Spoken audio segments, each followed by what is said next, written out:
Yeah. Alrighty, can everyone hear us right now? Are we coming through all nice and clear? All wonderful Yep, and all we're that? good. Okay, so it looks like, hello there, Twitch viewers. If you have stumbled upon our wonderful channel, words are hard. This is off to a And great charm. start. Welcome. So, if you are here, thank you for joining us this evening for another session of what is a D&D 5th edition homebrew world campaign of my particular creation that I'm running for our wonderful all PoC crew here.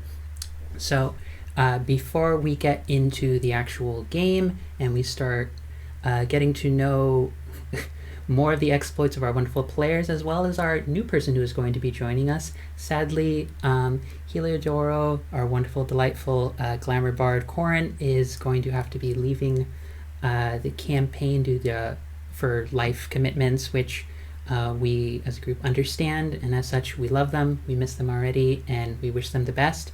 But before we get into the game, we have to do a couple of little quick shout outs to get all that stuff out of the way. So, we are being hosted on the Welcome to the Party Twitch stream channel. Welcome to the Party is dedicated to creating an inclusive and equitable gaming community where folks can come and learn how to stream or play games on stream. Then we give them a place to do it. The reason we're able to do such wonderful things is because we are sponsored. We have delightful people who are supporting us. First of all, Devin Rue, maker of fine fantasy maps. You can find all of our amazing stuff at rueinc.com. Secondly, Tabletop Loot, maker of dice, shirts, mugs, and more. Find all their great stuff at tabletoploot.com. And of course, So Nerdware, our official merch sponsor. Use the code WELCOME at checkout to get 10% off your next purchase at sonerdware.com. So Nerdware, it's what the nerds wear. Use exclamation point merch in the chat to share the link. Now, if you want to support the channel, one of the best ways directly is to do so through Patreon. So, there, if you support us on Patreon, you'll be able to get interviews with players, mods, DMs, behind the scenes look at games from art to notes. You'll help us in our goal to be able to underwrite amazing writers, artists, creators from across the gaming universe, as well as try and showcase their amazing work here on the channel. Check it out at patreon.com/welcomepartyrpg. Use exclamation point Patreon in Twitch chat to share the link. And if you want to become involved with this amazing community of awesome, fantabulous nerds, geeks, and tabletop RPG enthusiasts, join our Discord. Don't forget to join the Discord at the link below. It should be listed in the chat coming in. And use exclamation Discord in Twitch chat to, we'll be using that occasionally. Yes, I believe Dr. Insane has already shared our Discord. Wonderful. So, for folks who are tuning in for the first time tonight, this is very much a sort of setting that I've created based off of a little bit of different mythologies and different ways of approaching sort of origin stories for a lot of the gods that come from both sort of Forgotten Realms pantheon and sort of some 5th and 4th edition sort of gods. A lot of this is tweaking a lot of different orientations in terms of gender, sexualities, and presumed alignments of different gods. So there'll be some moments that might come up for our players where it's like they hear about a certain god and it's like, no, wait, actually that's okay. They're chill, I promise. There's not inherent evil to them like it happens a lot of other things. But this is very much something that I've taken a lot of time and effort to just create a world and history for our lovely players to get to traverse through.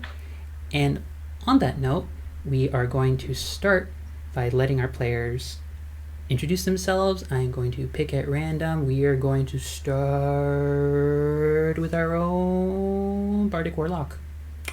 Hello, and? I'm Anthony. I'm playing Gaia. As Angela said, I am playing a Bardic Warlock, Bard 1, Fiendlock 3. Wonderful. And our given last week's episode, MLG Sniper Cleric. That's very last.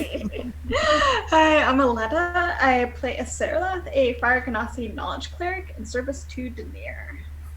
Wonderful. Our resident yeeter of the group and lore wizard. You can't laugh that much after what you did last week. You know what you've done. I have a spell. I'm gonna. Okay, Miriam. Hi, I am Miriam, and I play Dee, who is a lore wizard 4 with a penchant for using catapult for most situations. Even situations that perhaps are just too ridiculous to describe to people, and yet they work far more effectively than you think they would. You know, I'm going to ask the weight of every object that I know you are. I started to realize as I was going over my prep notes that I should have included weights on several different things now. This will be a failure on my part already. Next, I'm going to go over to our resident ass-kicking, ghoul-disemboweling barbarian, Bo. Hello, I'm Lily, and I play Bo, who is a wild hunt shifter barbarian. Wonderful. And to introduce, last but not least, I'm going to let our newest player joining the group, whose character will be joining the party very shortly, introduce, just name who you are and such. Sure. Gemma. Hi, my name is Gemma, and you will soon be introduced to my character, Lapu, who is a monk furbolg. The softest and tallest of nature boys. It's the best of things that we could possibly have added to the campaign, because I personally really love furbolgs a lot. So I fell in love with them. They are so good. They are just they are literally, if you want an excuse to have a hippie in D&D, like the most stereotypical version of a hippie. It's great. So good. But on that note, with Ernie Claire coming in, note. we're going to do a quick recap as to where the party found themselves at the end of the last session. So, starting from last session, the party had been entering the town of Avis, what is referred to in the southern provinces or regions, what have you, as the halfling haven of the continent of Agni. Throughout their travels, they came on a day of a festival, which was interrupted by what appeared to be some sort of horribly corrupted blood magic influenced individual who had killed another person at the festival. The party dealt with this threat quickly and began investigating both about the person and also recent disturbances in the crops nearby, which led them more and more over time to going down the well, one of many wells in the town itself. Upon further investigation, the party discovered two individuals that seemed to be at the bottom of this whole situation. One that appeared to be a skeletal figure wielding some form of warlock magic, not unfamiliar to our party's warlock, and a celestial being that I believe Azerlath had rolled successfully to determine was a planetar that appeared to be normally works as sort of a servant or vanguard of good, or at least good aligned deities.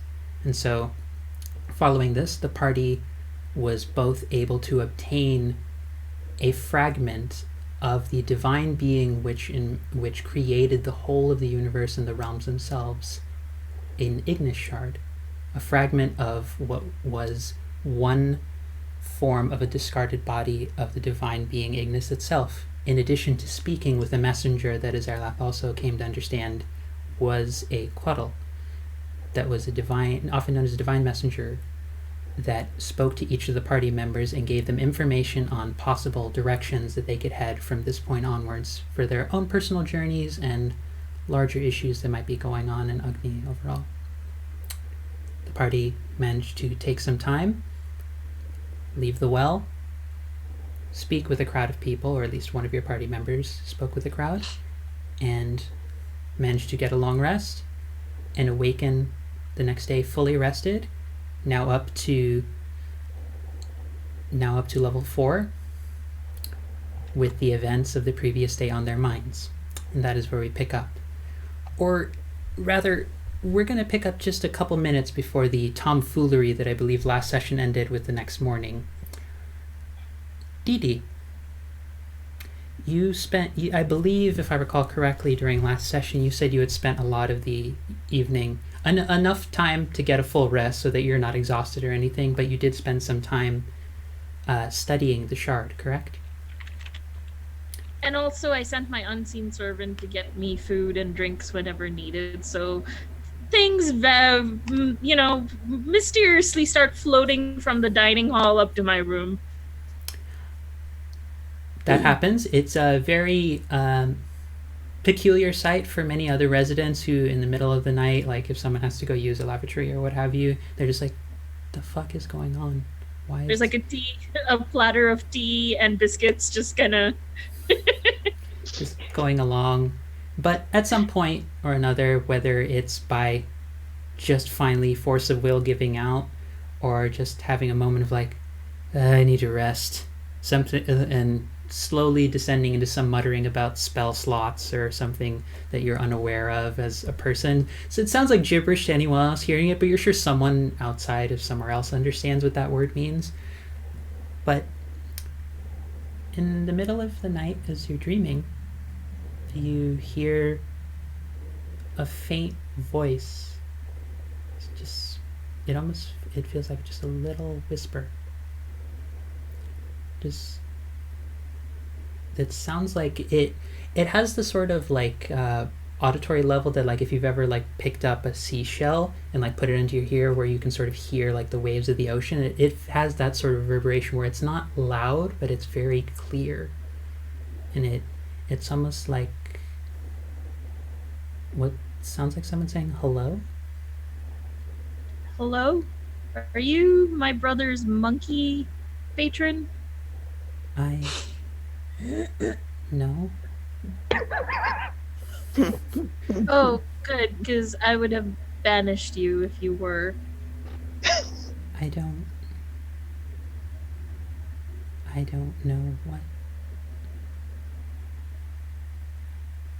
This is strange to be here again. Who are you?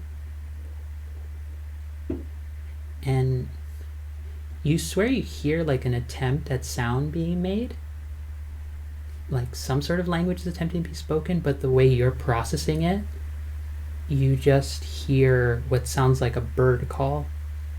Just a series of sounds like a bird just cawing, like nothing aggressively. It's not like a terrible, it's not like a Is crow. that you?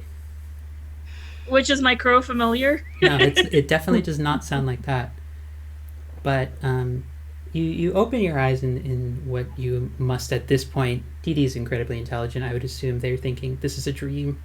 They're probably smart enough to have like figured out how to do lucid dreaming and figure out exactly how to know what's going on with it. I try to cast a little cantrip to see if I have my abilities in my dreams, just out of scientific curiosity. What cantrip do you cast?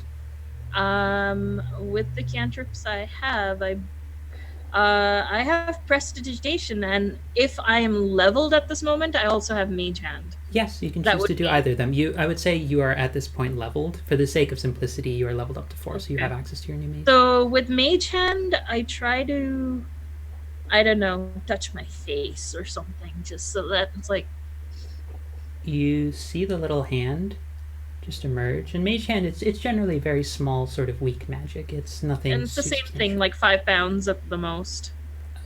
You see the hand that in some ways it looks similar to your own sort of like hobgoblin hand. It's very spectral, and it's like nondescript, like artist starting outline base pencil sketching of a hand before you go over it in detail and you erase the sort of beginning aspects. But it shifts into talons, into a bird claw that you see slowly start filling out. Do I recognize the bird, like from my research and like books I've studied, general studies? I would say roll me Arcana or History. I'll let you pick. Either I think is good for me, so I will probably go history. Okay. Oh, with that roll, it's been a long time since you've seen anything remotely close to that, or even read about anything close to this. But you recognize it from, as a lore wizard, I imagine that a lot of what goes into that, with knowing such a vast array of applications to magic, is sort of knowing a lot of history and a lot of the groundworks, and especially iconography related to how magic occurs. And you see for a moment as the hand slowly starts filling out to more of a bird form and massive wings emerging, you know exactly what icon this form matches. It's a large, fiery red and orange feathered phoenix. my eyes go wide like dinner plates, and I say, Ignis, have you come back? It sounds like it's making sounds. It sounds like it's trying to say something to you. What do you do?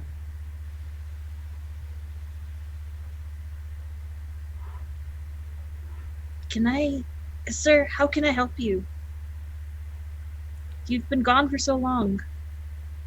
It keeps talking, and then you see the light from the feathers start dimming, and dims, and dims. Is it something to do with your shard? Tell me! I'm like sort of like last minute, definitely like just throwing random questions as it's. You see the energy and the form fade away entirely, and you see just in front of you, you wake up, it's the next morning, and you just see the shard in front of you, the same long red orange crystalline rock's feather that just has the same sort of light dull pulse of warmth that it's had the entire time. I cradle it very gently like a baby bird and was like, I'll figure out how to get you back. Figure it out somehow. Okay. And yeah, I work as I feel strong enough to pull out some spells that, as part of leveling. I had a couple of spells that were on my to-do list, and I spend the morning adding them to my book and like knowing them. And I would imagine part of that is sort of like moment. I imagine it too as like the artistry of being a wizard and crafting spells and working on equations. It's like you have a moment of like inspiration where it's just like, I have seen a giant divine bird. I'm gonna go write this down and just start working on something. Like you're having this. I imagine it like the wizard equivalent of like a musician is just like, I have a song idea. I gotta write this down. But yeah. And for funsies, so that people know, I picked Mirror Image and Misty Step. Yep. Azerlath, you also dream this evening. You find yourself amongst a set. You hear rustling of something around you, and for a minute it's just like, oh god, what fuckery have I descended into at this point? But you very quickly realize what the sound is. It's a sound that you are very familiar with. It's the rustling of pages, and even of just very faintly, just someone scribing. And you turn, you open your eyes, you look around you, and you see vast, just columns upon columns upon columns of bookshelves going on as far as the eye can see. Each of them with just what appears to be a little lantern just appearing right on the edge of it with what looks like a faint outline of an eye right below it. And if you just take a look around, you see a person sitting at a desk nearby. Are they working? Are they paying attention to me? What are they doing? They look like they're making a map. They look like they have a couple of different tools. They look like they're just like checking and making sure, and you just overhear a couple of utterances that you recognize are being said in Celestial. And yeah, they're checking. You just overhear a couple of like swears under their breath, like, God damn it, I fucked up the key again. I go over to look, but I don't directly interrupt. Ah, hello. Hello. Would you mind helping me with this? Oh, of course. What do you need help with? Oh, I think I've messed up the outline for the mountains and such. They're in the correct spot, but they don't seem to the size don't seem to be what they should be. I'm a bit hopeless at times. Yeah. So do I know the mountain range at all? Like, You would recognize it as the Eastern Mountain Range, known as Warrior's Downfall. okay. It is essentially it's in the east side of the continent, but it's the western natural boundary of what is considered of the metropolitan capital of Backfire. Okay. So it's somewhere you would have had to traverse, and especially if you were a scribe in a library with the particular background that you have, it would have been something that with the particular rings of the city you've interacted in, you'd have seen it like walking on the street, like getting to see the mountains in the distance. You'd know this is something you know very well. Okay. So then I help them fix it. Thank you. You're Oh, welcome. you've even color coded it correctly for this. Of course. Thank you. And the figure you see has just been sort of a long, sort of blue and white spotted set of robes, not unlike the starfires that you collected in the bag before. And you see them turn, and their visage, their entire form changes in what appears to be almost deep brown, dense. It almost looks like they're living stone. But you would recognize it as a fire Ganassi. You'd recognize it likely as someone of probably Earth Ganassi descent, but there's a glow of blue and white around their eyes, and you see it's, despite being just rough hewn stone, there's something about them that seems to suggest they're very old, and they have a set of very almost triangular glasses with little star points on the tips of them. Like imagine sort of like a pair of like the way the cat's eye glasses have the little tip on the ends. That's sort of like the little star points. Is there anything else you're having problems with? No, I think I will be just fine for now. But thank you. You have upheld my will quite wonderfully. And I hope to watch you grow and see more of your bright spirit continue to learn more. Thank you. And you see just sort of right around sort of the collarbone, you see a holy symbol that's identical to yours, except there's almost a bright beacon. Like imagine sort of like an old school style like gas lantern with a sort of like tulipy kind of shape to the actual glass portion of it that holds a bright flaming almost blue flame to it. And you say, for your troubles. And they reach out and they just touch the holy symbol on yours, and you wake up and you just see that nothing about you has changed at all except your holy symbol, which I believe up to this point has only sort of had the eye portion that is often known as sort of the holy symbol for Denier. And it's just a little added on, almost a sort of tulip glass tube holder for the flame now added to it with a very faint blue glow to it.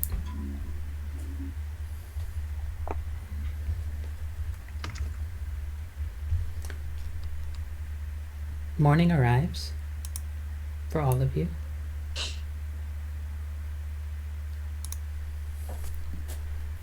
It's probably the first night in a very long time that I have not been hovering around Bhaiya. So that is odd, regardless of how Bhaiya feels about it. Probably good because I'm not helicoptering. But my door's closed. I don't come for breakfast. Again, you see the floating teapot and breakfast.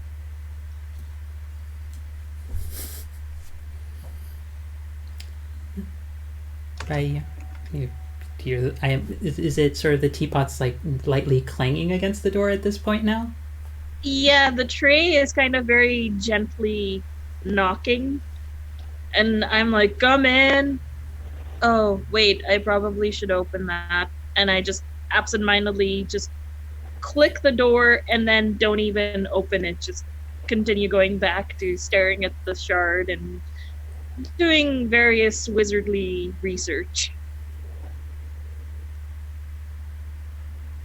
I will eat breakfast and then maybe go shopping for any place that's like a candle maker or like a candelabra maker in town. Yeah, you could probably find that. It wouldn't be there. There's probably a few dwarves. There's definitely a blacksmith who would know a few different folks you could talk to as well.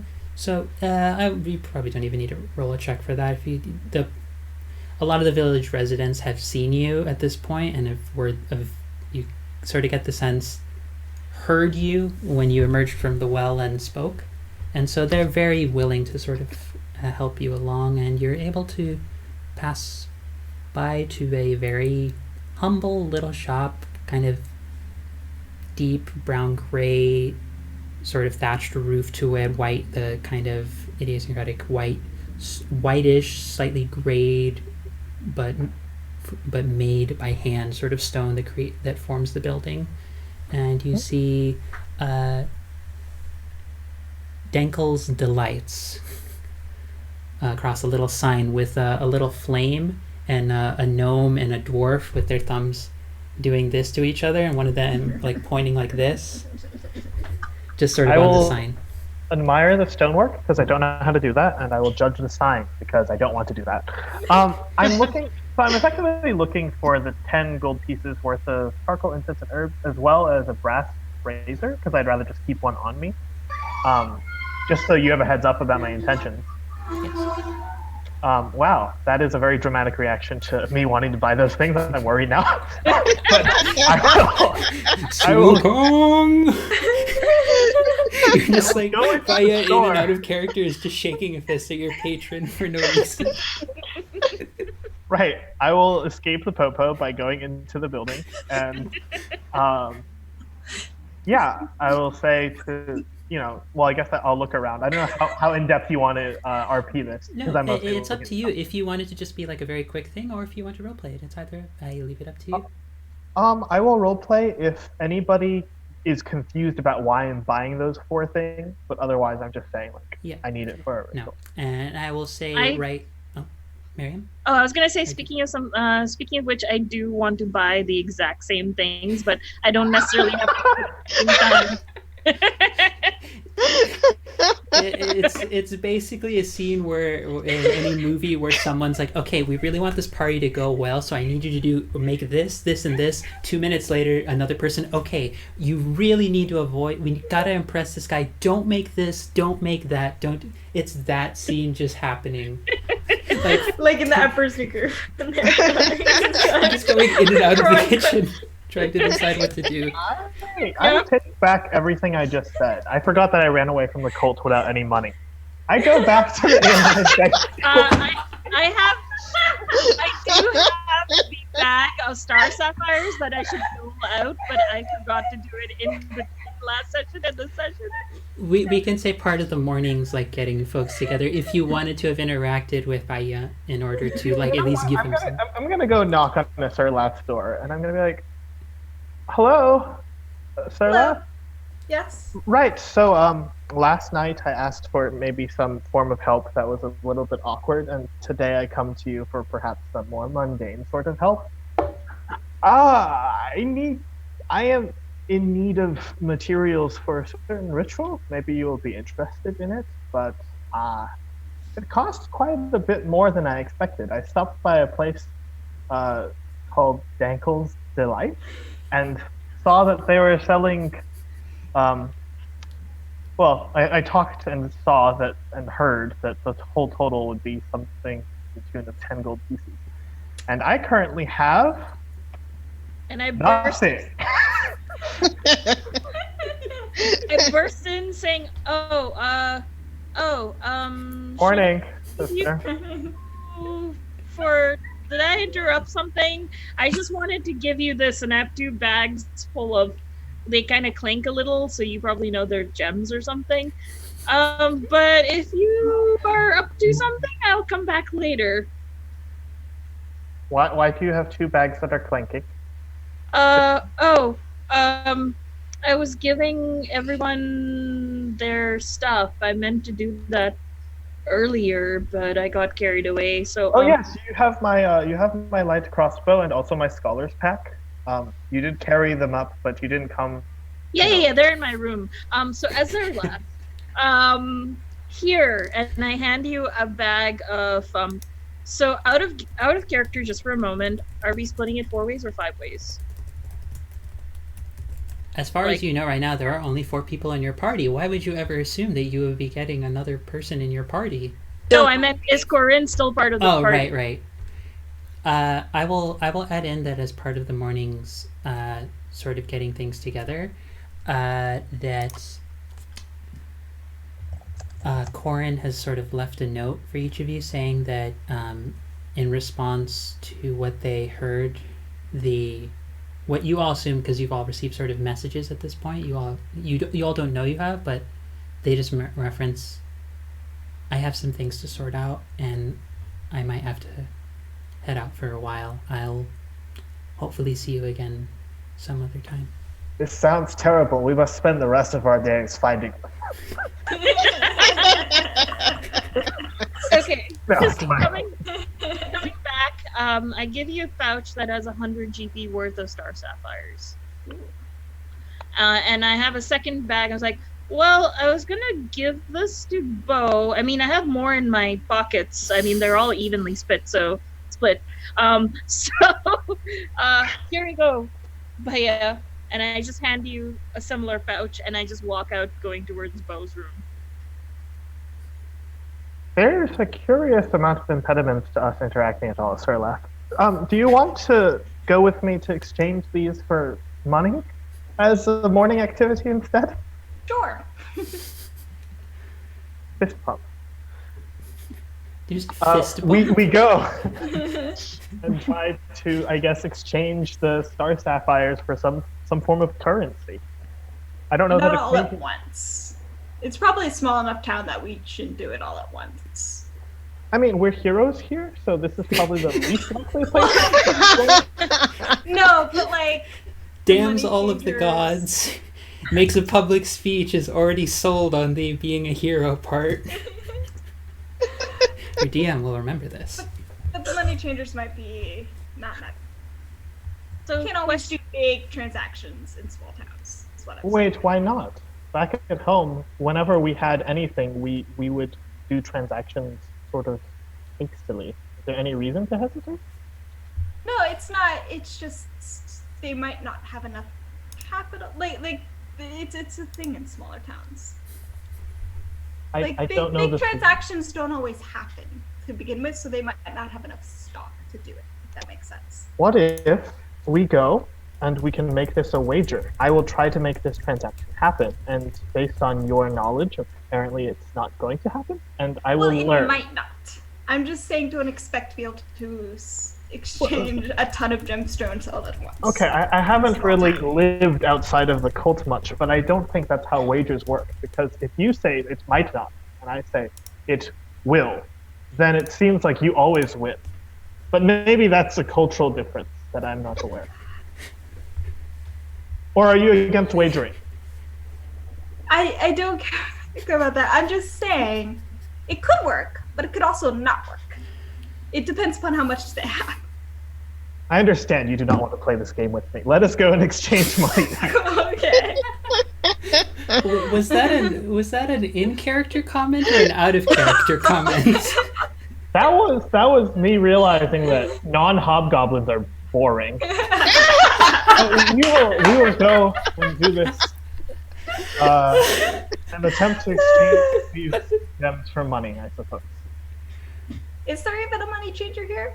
Like, do they have someone You who buys haven't gemstones? asked. You also haven't just gone to the vendor to see if they will take it. And what You're they right. will- I confidently walk outside first. I about face 180 degrees, face the knowledge cleric, And I say, where to next, Sir? At this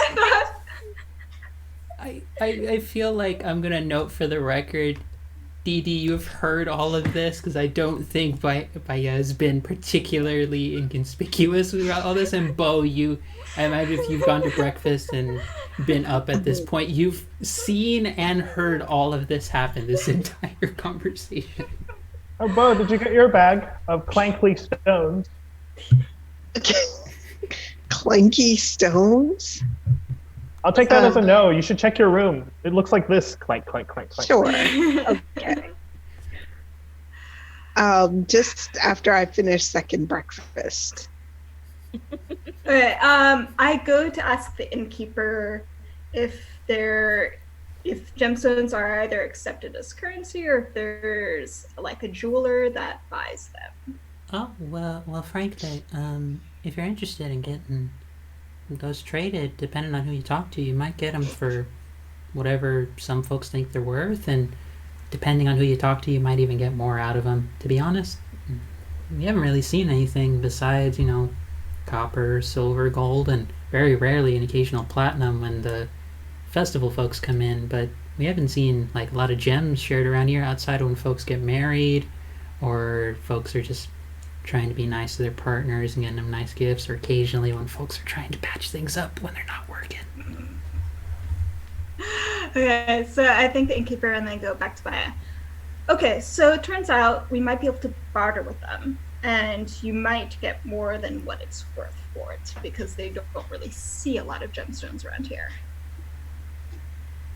Sounds good. Yep. So you can just go to the vendor first. Sure. Oh, okay. Do you want to come with? Sure. All right. I'm not doing anything else. Right. So, Dankel's Delights, I present to you. And I am super into the sign.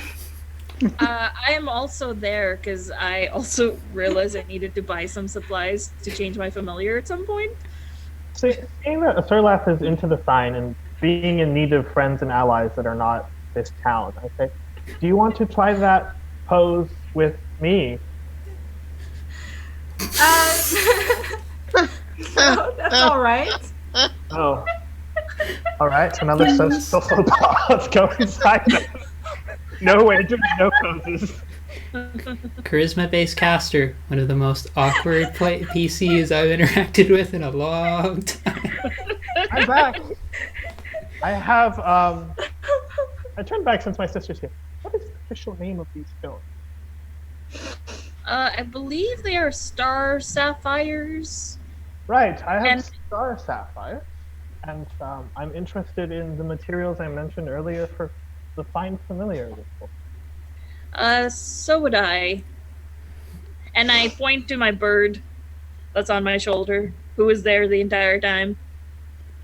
You see sort of sitting on top of a 4-point sort of stool, rather not significantly shorter than you, but it seems to be very much to just make up the height difference and just sort of stand sort of confidently, sort of chewing. For a second, you see as you were coming in, appeared to be a small little pot right by the sort of counter, and it was like, what is that purpose for that there? And then you see them just sort of go. You just hear a ping as it hits the edge of it. It's like, yeah, looking for, what was it, incense? What was that? A brass brazier? Yeah, you got a brazier. You got a brazier. Some herbs, incense. Yeah, I got it. Occasionally folks need some things for rituals. Occasionally folks, when they get married, they like having nice smells, things like that. You're particularly keen on a nice looking pot or brazier of any kind? Or are you fancy type? In my experience, when people do rituals with demonology, does it matter how nice it is when you sacrifice animals into it? The shopkeep just sort of like lowers the brazier very No, that's me slowly. asking you, GM. I'm not Oh, saying okay, that. okay, In my sorry. experience as a cultist. Because that is Yeah. something that I would imagine your character Yeah. would say in character. No. So I need the clarification. I just am like, In my experience, in my character's experience in the past, does it matter particularly? Not if the particularly. That it anyone will do. I'll say because of the purposes of the spell. If it's just asking for a general like brass brazier to use, then pretty much anything will do. There's only certain spells like later on like Hero's Feast where they're like a chalice that is worth exactly this amount. Something like that would be you'd need to get more particular. But for something like at these levels with simple like find familiar, that's a relatively common spell that there are spellcasters here, but very rarely, or they come by very rarely. He seems to recognize it, and he's like, "Yeah, this will do." Form, or function over form. I think, Yes, pretty much.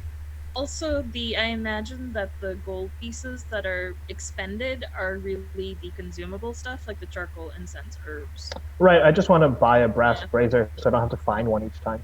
So Yeah. whatever the total is. Yeah, I'd say. So you're just asking for the brazier and the material components? Are you asking for the ones just for yourself, or is Dee Dee with you also asking for the components? I'm asking for the components, but I think Bahia kind of took the lead and was speaking first, so I'm just gonna wait my turn. Okay, I will say between either one of you, roll a persuasion check. I was going to do it at disadvantage until you did the clarification. Now that you've done the clarification, it's just going to be a persuasion. But if you had said that whole thing out loud, this shopkeeper would have been wondering what the fuck just came into my shop today. I got up. Very bizarre since I'd be talking about myself in third person. And I did terribly. I am in a crowd. I am going to save face on this. Okay, you have two. It's one per ally, correct? So you have two people with you. So Yep, I'm in a crowd of 3 of us. So yeah, 2. Yeah, it's number of allies in sight within 30 feet. Wow, you got exactly the same thing on both rolls. The shopkeep kind of looks... It still has sort of he has a raised eyebrow the entire time. It's not hostile from what you can read from his intent by any means. He's just sort of like, I usually get... It's harder to come by some of these things for spells at times because sometimes folks buy us out when they come in for the festival. I could give you all of this for 15 gold. Well, we're actually asking in terms of perhaps barter. Sarlath, how do you do this exactly? And Azerlath has left the store to blow their nose. Oh, well so done. star sapphires might be useful for... I have star sapphires. They might be useful for spells too. Do you show him? Yeah, I'll put the clanky bag on the table. Okay. He recognizes it, and you see... if you could see a shopkeeper demonstrate by facial expression the like cartoon dollar signs going in their eyes, he's sort of like, I would say though that's only a Zerlath that picks it up because I think your passive insight's higher than Baya's is. If I recall correctly. Yeah, it is. It's insight 13. plus 10. What is your Baya? 14?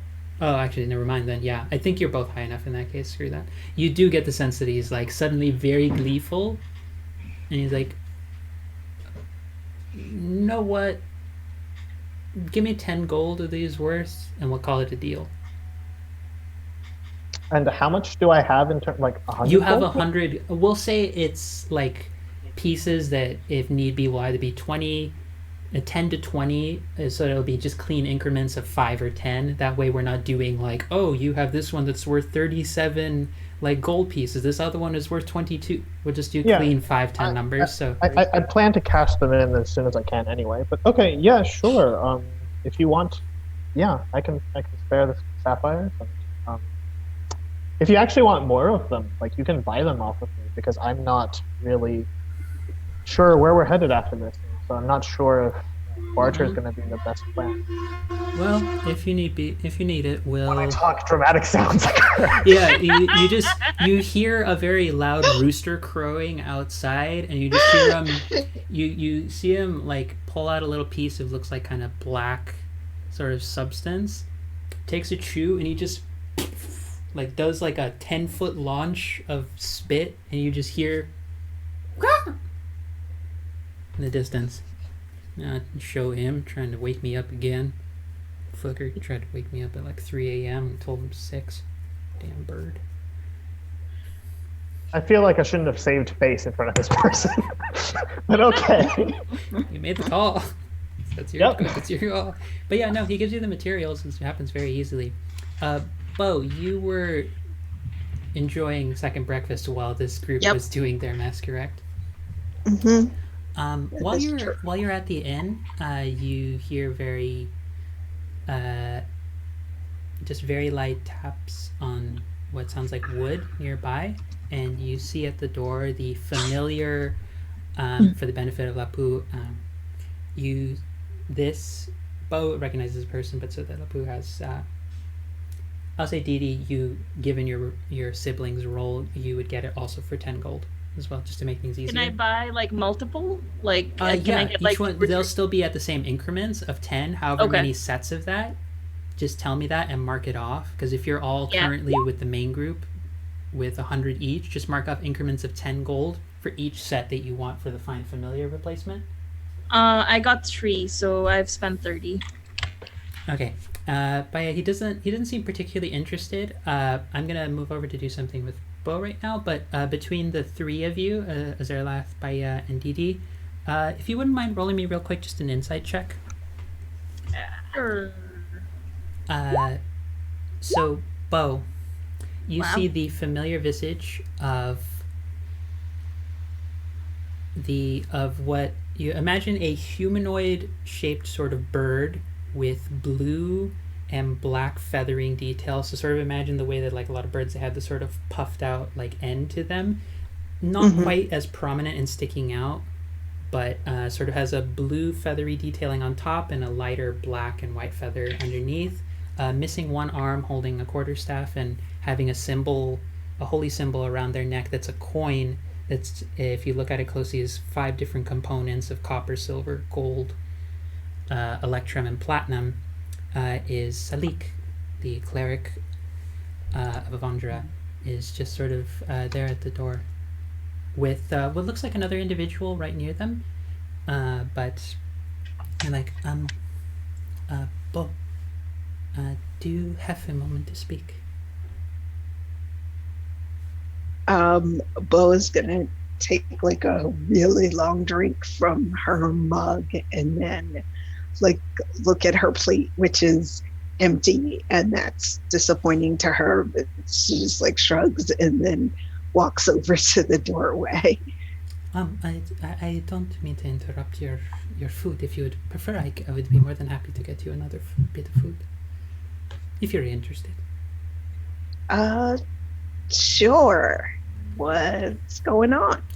And he sort of calls over to Amelia Espera, the Asimar tavern owner, who very quickly starts working in the kitchen, and later comes by with a plate that seems to be a set of very large corn, little bits of potato, and bits of what looks like almost kind of fried cheese on the side in a plate, and just sort of sets it down in front of you. And just mentions it's a local specialty that folks, while it doesn't look like very much, it's quite enjoyable and quite delicious. But Salik just sort of sits down with you. I was hoping to speak with all of your party, but I believe it would be fine if I just speak with you. I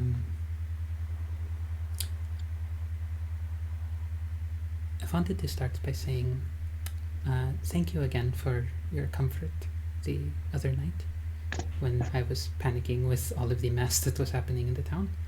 In fact, it might even have just been yesterday. This is very stressful. Has been a lot happening in the past 24 to 48 hours. Yes. And with the recent event yesterday with what you have discovered. I wanted to take a moment to check in with you if possible regarding this shard, as I do know what that is. But I had hoped just to give a sense of some of the town's reaction and understand your own reaction to it, if that is alright to speak with you about. Yeah, I gotta admit that my other companions, especially DB and Asurleth, would probably be better suited to speaking to you. They're much more book smart than I am. I suppose that is fair, but I also did just, as I said, want to give thanks for your comfort the other evening, and I hope you do not lose that spirit while dealing with whatever you might be about to handle traveling out, if you do choose to leave the town today. But I can speak with the rest of the group about securing the other items that the town wanted to give all of you as thanks for your time and efforts in clearing the town. But I thought I would speak with you just privately beforehand to let you know. Sure. Yeah, I do know that there's we have some loot, I guess you would call it. And the others went somewhere, but I was just finishing my breakfast, to be honest. I wasn't quite concerned with any treasure quite yet. Well, at the very least, please, when you have your party assembled, meet me at the temple. I have a newcomer to the town who I believe would like to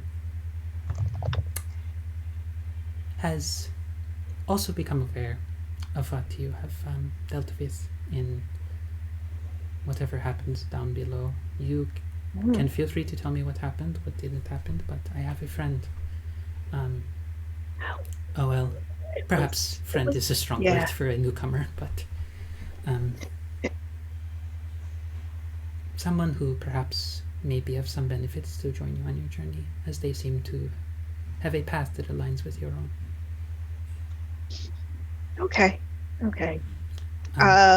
Yeah, my perception of what happened down below is probably a little bit different than everybody else's. I wasn't quite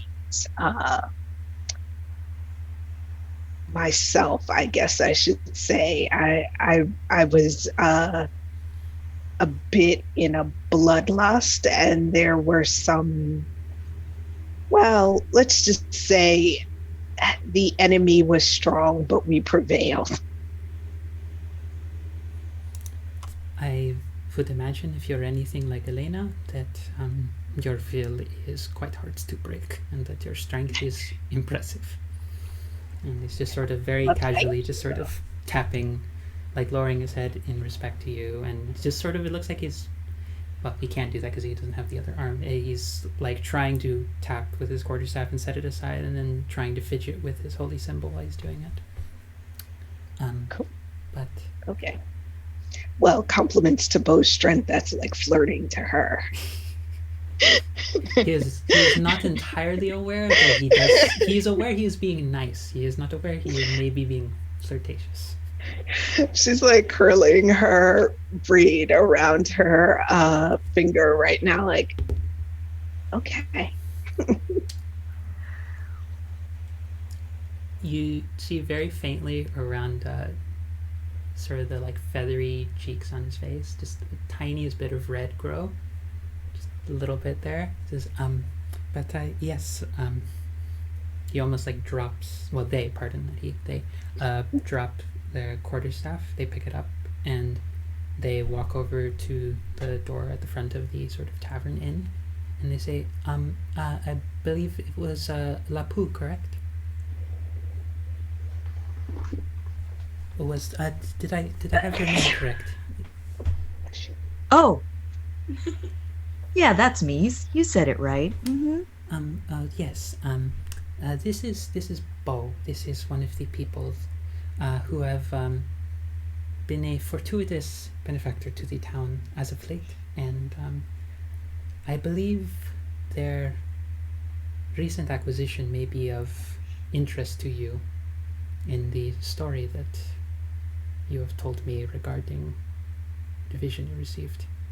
And for the benefit of our viewers and for Bo, the party will obviously get more, but for the benefit of our viewers and Bo, Lapu, please describe what your character looks like. Awesome. Let me bring it up real quick because I was not prepared for the DM to care about me. I kind of forgot I was in this. I was just watching and enjoying everything. Shit, I have to put in effort. God damn it. Okay, so Lapu is a Furbolg monk. They are 6'2", and in terms of the physical description, they have like a very mohawk style hair. The sides are shaved, and it's a very, very dark violet color of hair, but it's nearly black. But once you hit the light, you could see the shade of like a very dark purple in the bright sunlight. But Lapu's eyes are very forest green, and as all furbolgs, they have like the grayish fur. They're very, and 6'2". They're pretty sturdy, not slender. They're maybe the term thick may come around to describe them sometimes. In terms of clothing, they're wearing like loose cotton pants and a like a dark green like tank top with collars, but like no frills, very simple. But the bottom kind of flares out. The tank top and the back kind of flares out at the bottom and kind of goes near to like maybe like to the backs of their knees. And I guess the only very simple clothing, but the only maybe unique thing would be like they're wearing like fingerless like brown leather gloves. And you can see and in the collar you can see a peak of some sort of tattoo, but you can't really make it out, but you can see a hint of it. So you just assume that it's kind of sneaks into it's just hidden with the clothes. Okay. And so well, how tall is Bo? Well, I was just about to say, Lily, if you Bo's wouldn't mind describing Bo for Lapu. Okay. Sure. Yes. So what Lapu sees is Bo is about 5'5". She's actually not that tall. So Lapu's looking down on her. Okay. Bo is absolutely thick. She's stout and she's busty and muscular, especially her biceps and her calves. She works really hard on those. Thick siblings. And she has about waist length red hair that she wears in 2 braids that she kind of flips to the front so they rest on her chest. All right. So I look down to Bo, and I guess out of respect, just try to like, not disrespectfully, but try to like hunker, like kind of like bend the knees a little, just so I try to go Ida, just so we can so that she's not looking up to me so much, and I go, so you and your team are the heroes of the town I've been hearing so much about. Yeah, I mean, they're calling us heroes. And hey, I'm not going to dispute that name. It really seems to have opened some doors for us. But honestly, it was just like, there's some monsters. Here's my axes. And that was, yeah, I was just in character laughing, and it's just, hey, well, can't give credit where credit is due, right? But yes, in terms of what my newfound friend here is saying, I would very much like to meet the group. I've been sensing something, and I feel like this is very fortuitous of me to meet with you and everyone here. Does this have to do with the relic we found? I'm really not quite sure the whole details on it, but Dee Dee seems quite taken with this shard, she calls it. Who? Oh, is Dee Dee one of your companions? Yes, yeah, she is. They are one of the people that I'm traveling with at the moment. We kind of all hooked up, and Dee Dee's cool. Baya is weird, but he's cool. And and for these descriptions, Lapu is a bit like, oh, all right. Yeah. But to be fair, I'm not really sure if this relic that you obtained is what I've been, shall I say, intrigued by. But I like historical things, and it would be nice to take a look. I do sense something here, and I would like to see it if I could, if you don't mind, of course. Oh, I don't mind at all. To me, it's, not much. It really does look like a shard. But like I said, Dee Dee and also Asurleth is quite into history and books and all those kinds of things. And they both seem very into what this shard may signify. I had not displayed any of that, by the way. Well, you were into reading. You went to the library. You would? Oh, Yes. yes. Or I mean, to Bo, all those things are connected. Okay. I'm just saying, I did not pay attention to the shard at all. You're not there. You can't say anything. Right. I nod my head and go, it sounds like you are traveling with a great, big, unique group of people. I would love to meet them. Sure. Okay. Let me go grab this bag of jewels that I have up in my room, because they're actually at this shop, and I may be able to trade some in for some money. So Bo's gonna run up to her room and get the clanky bag that Dee Dee left there, and throw it over her shoulder, and then walk with Lapu to the shop that Baya, Dee Dee, and Asurleth are at. GM, where are we by any chance? I kind of. So you are right now. You're just sort of at an inn. If you walk just a little bit of ways, and just talk to one or two different people. And as you're walking out, because before you had this conversation, Salik just sort of stepped away and mentioned just to meet them at the temple. But if you just walk for a couple of minutes, probably with the way this conversation, how long it's gone and such, the party is probably able to meet halfway through and catch up with each other. So you're able to meet up with the rest of the party. And for the benefit of Lapu, if Zerla, Baya, Didi, if you wouldn't mind describing yourself so that Lapu knows what our delightful furbolg monk is seeing. So Asurleth is a quite short Varganaxi.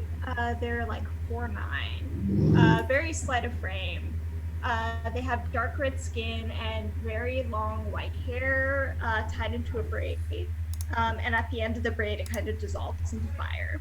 They wear a dark red shawl tied at the front with a clasp with the symbol of Demir. And then there's like a even darker red tunic underneath, belted, and then tall boots and pants.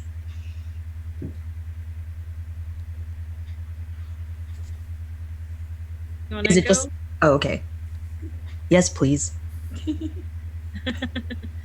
Paya, do you want to go or do you want me to go? You go first. Okay.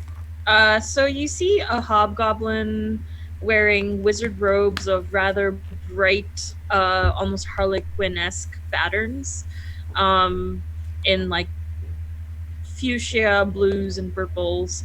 It has a little crow on their shoulder that is very well behaved, and notice sort of going over some stuff in the bag, sort of double checking that they have all their shopping that's in there, and they seem like they're about to stop and do a 180 because they forgot something, but they haven't done that yet. Um, and is sort of looking over another hobgoblin who will be described just shortly, and they sort of olive skinned, very similar features. They could be related.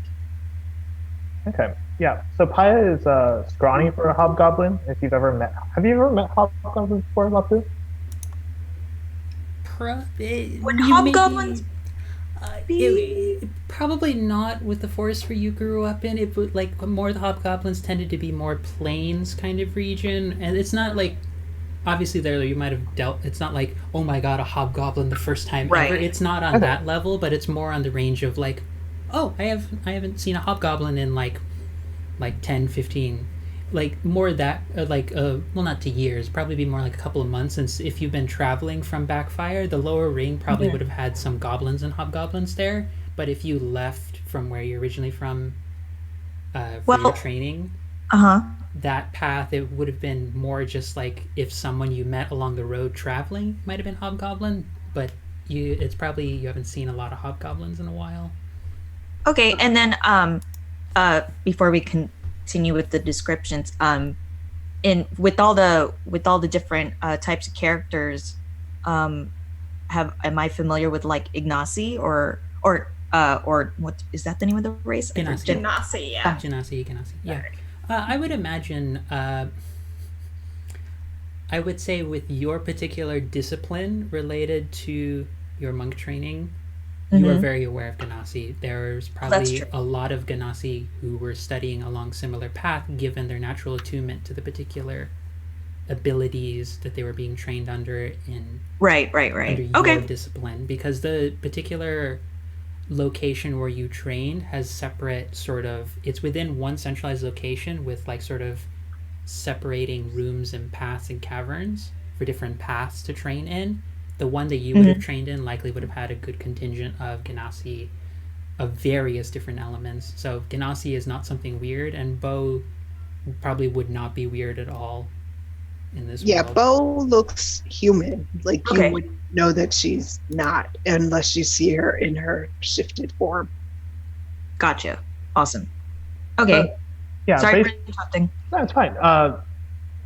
It was good. It was establishing some world building.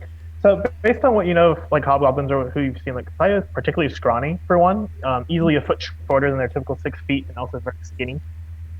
He's got a light olive hue to his slightly furred hide, and is tinged with a little bit of ruddiness. It's the same. It would be the same tone as BB's, if not for that slight tinge of ruddiness. His face's skin and the hair sort of on his head is a little bit darker, but same tone. So again, slightly olive, and then with a hint of ruddiness. Small horns suggestive of some sort of demonic taint sprout from his head, no more than like 4 inches each. In terms of clothing, very baggy. It looks like shoddily patched together. It looks like a very poorly patched together collection of formerly very well tailored clothing, sort of made into a new coat to drop on his frame, with a very large hood, replete with baggy pants. Everything sort of got that faint like charcoal black to it. And he also has a quarterstaff that he doesn't look like he uses very much, but mostly as a brace for walking and hiking. Hmm. Awesome. So yeah. So am I with the group now? Yeah, the Bo, Lapu, you both would have, like, as you were starting to head over to it, the party would have been coming back, and that whole thing with Dee Dee mentioning, like, about to do the 180, that's probably the moment where you're like, oh, there's Bo with someone new, Yeah. who is this very tall furball who pretty much, I think you tower over everybody in the group. You are the tall one in the group. Very rare. Enjoy Does it, relish it. Lapu have any sort of immediate warning signs of they're wearing cult, or look like they might belong to the cult that we're running from? Nope, just one tall nature boy. I'm gonna look at Bo and I'm gonna say, I thought you were more likely to bring a gnome with you. What's going on? Or a halfling? Sure. No. That's just, this isn't a dalliance. This is someone who may be joining our group. Wait, you forgot about Corin this quickly?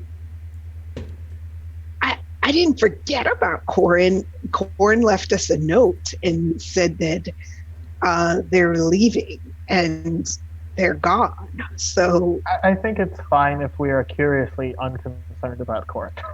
No, I was totally doing the whole speech. Corin just left us and you just replaced Corin. I mean, Maya can be curiously unconcerned. Lapu is just looking at the sudden the slight tension and kind of just like wave and I do not mean to interrupt anything. I wanted to send my greetings, and I wanted to I was talking to Bo here, and I just wanted to say hi to the heroes of this town. Hi. And I look straight up into your eyes, like invade your personal space just a little, and I say, have you heard about, and I name the cult that I actually don't know what the name of the cult is, but Lapu, you have no idea what they're talking about. You're just, We should name the cult. What is the name of the cult? Angela, please help us. monkeying around. No, that's Angela, please help us. I'm gonna need a minute to recover from that one. Continue on. Well, while Angela's recovering, as Lapu, I see Dee Dee squinting and staring me down, and I kind of hunch over and stare and like just calmly stare back down because I have nothing to hide. So I just tilt my head and just smile at Dee Dee. I keep walking back to our inn, and as I walk past Lapu, I'll say as way of explanation, they're an academic type. And I'm going to just bring all my haul back into this. If you want to hang out with us, we can talk maybe more indoors. I'm not a big fan of the sun or the outdoors in general. Yeah, and I need to put these away. And you see, I'm sort of like, I'm not particularly strong. I'm not weak, but I'm not particularly strong. And carrying all the herbs, incense, charcoal, and just like kind of almost hunching. Oh, like I look at Dee Dee. Would you like me to assist? And then I offer a hand, but don't want to. I hand it all, and I'm saying, "Why, thank you." And I just rock forward the same way I act when I have an unseen servant. I give them a very curious look, and I said, "What happened to all that enthusiasm for carrying my thing?" Well, is today a bad day for you? Do you have off days, my dear sister? I don't answer, but I have this look of like, oh God, I got caught.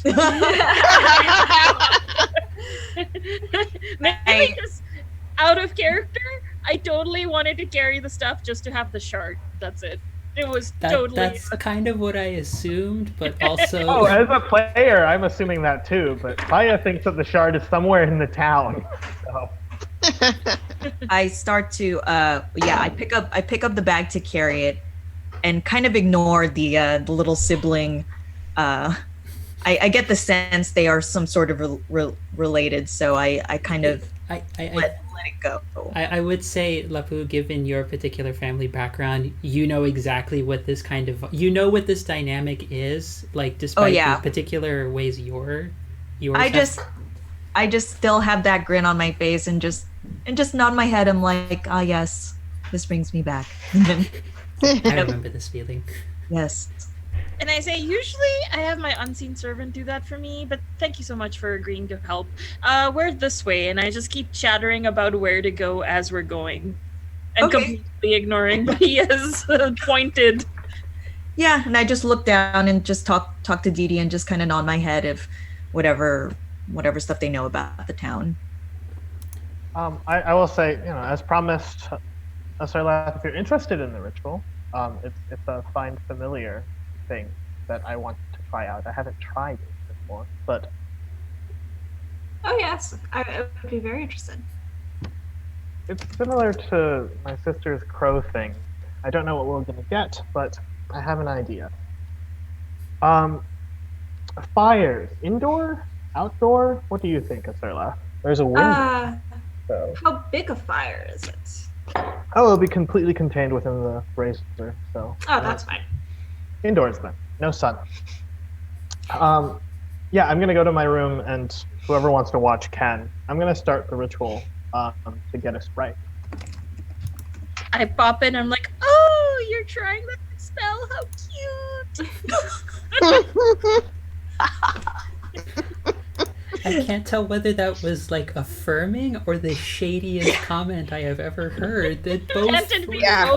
This is how you're gonna treat every spell I cast. You don't get to use my brave. Just letting you know. I have my own. I mean, you could have just asked for mine. It's not like we're gonna cast it at the same time, but if you want Wait, you've been carrying a brazier around this whole time?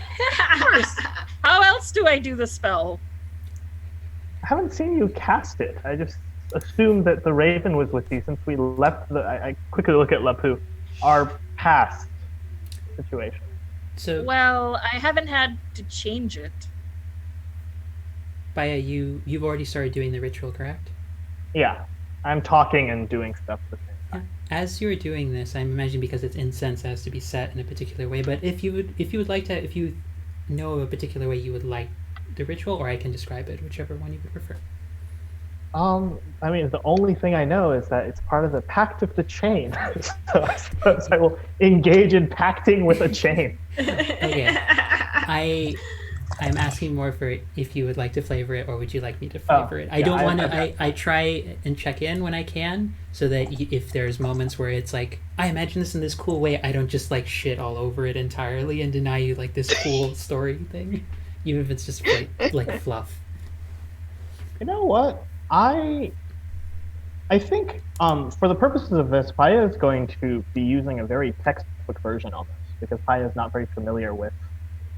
Like I said, Paya was kept away from most of the actual demonology that happened. So a lot of this is going to be like, on a need-to-know basis, he knows the minimum, and he doesn't even know really what to expect. Do I backseat ritual? I was just gonna ask that. I could imagine your sibling doing that, Paya, but it's up to. So you're using. So Yeah, you're thinking that- very that textbook. happens. See it. That happens, and I am okay with it because that's been my life when I was a younger child, and it was other adults doing this for me, and now it's my sister. Right? So you. First time I get to actually sort of not be to act like usually he overshines me, especially at home. It's the first time I'm like, I know more than you. Yeah, Didi, there is a moment where like occasionally like you're setting up the incense, lighting it in just a very specific pattern. It's very like it's the way that like if someone were trying to get like, yeah, I just kind of want a B grade on this exam. I know but like it's not that hard for me to memorize the materials. I'll just do that and they do that. Whereas you, as like always trying to be the A+ person, like, if you did this or if you arranged it this way, like the configuration happens more. Yeah, you're doing like one of those like every now and then. And right near the tail end of it, everything, the fire is lit underneath the brazier. You start seeing a little bit of smoke and a form appearing. And right near the end of it, there's a little bit of a hiccup that is very different from what you expected, Dee Dee. The form coalesces. It seems as though it's like strands that normally when you imagine the arcane energy DD happening, it's just sort of like not quite going through the whole process of like if anyone has ever seen Watchmen, where the full like skeletal system then a muscular system. It's not quite that gruesome, but it's not quite pleasant to look at. But it's arcane because wizards do weird shit, so it's kind I of. imagine, from at least the way I've done it, when the creature forms, it's almost like a artist's drawing of it. So it's like one part then the other. It's sort of just literally from my mind. Yes. Works for me. Baya's, yours looks slightly different. There's almost imagine almost a molasses honey like sort of sticky sets of threads that start congealing and forming together and slowly making the sort of artist design and shape of it. And everyone can see the sort of sticky, sort of textury sort of substance, the way it's forming. But Baya, only to you just smell a sort of back and forth between two different scents, one being blood and then the other one being peaches. Just this very almost sickly sweet smell, and you just sort of hear your patron just sort of whisper, well, here's something for your efforts. I hope you enjoy them. And it's the smell, it's just on the cusp of being off-putting, but once the full 10 minutes are gone, you have a sprite available to you now that's just sort of just flutters. Yeah, I'm just going to command it to like come to the shoulder and be still. And I'm going to turn to Dee Dee real quick. And I'm going to say, for whatever you want to do the research for, I smelled peaches for an instant there. Did any of you smell that? Well, I smelled peaches, and that's the first, and maybe a clue for you if you're interested in this sort of thing. I definitely noted down. Now, when I burn my incenses and everything as a spell, do I smell any particular thing? Like, would it be a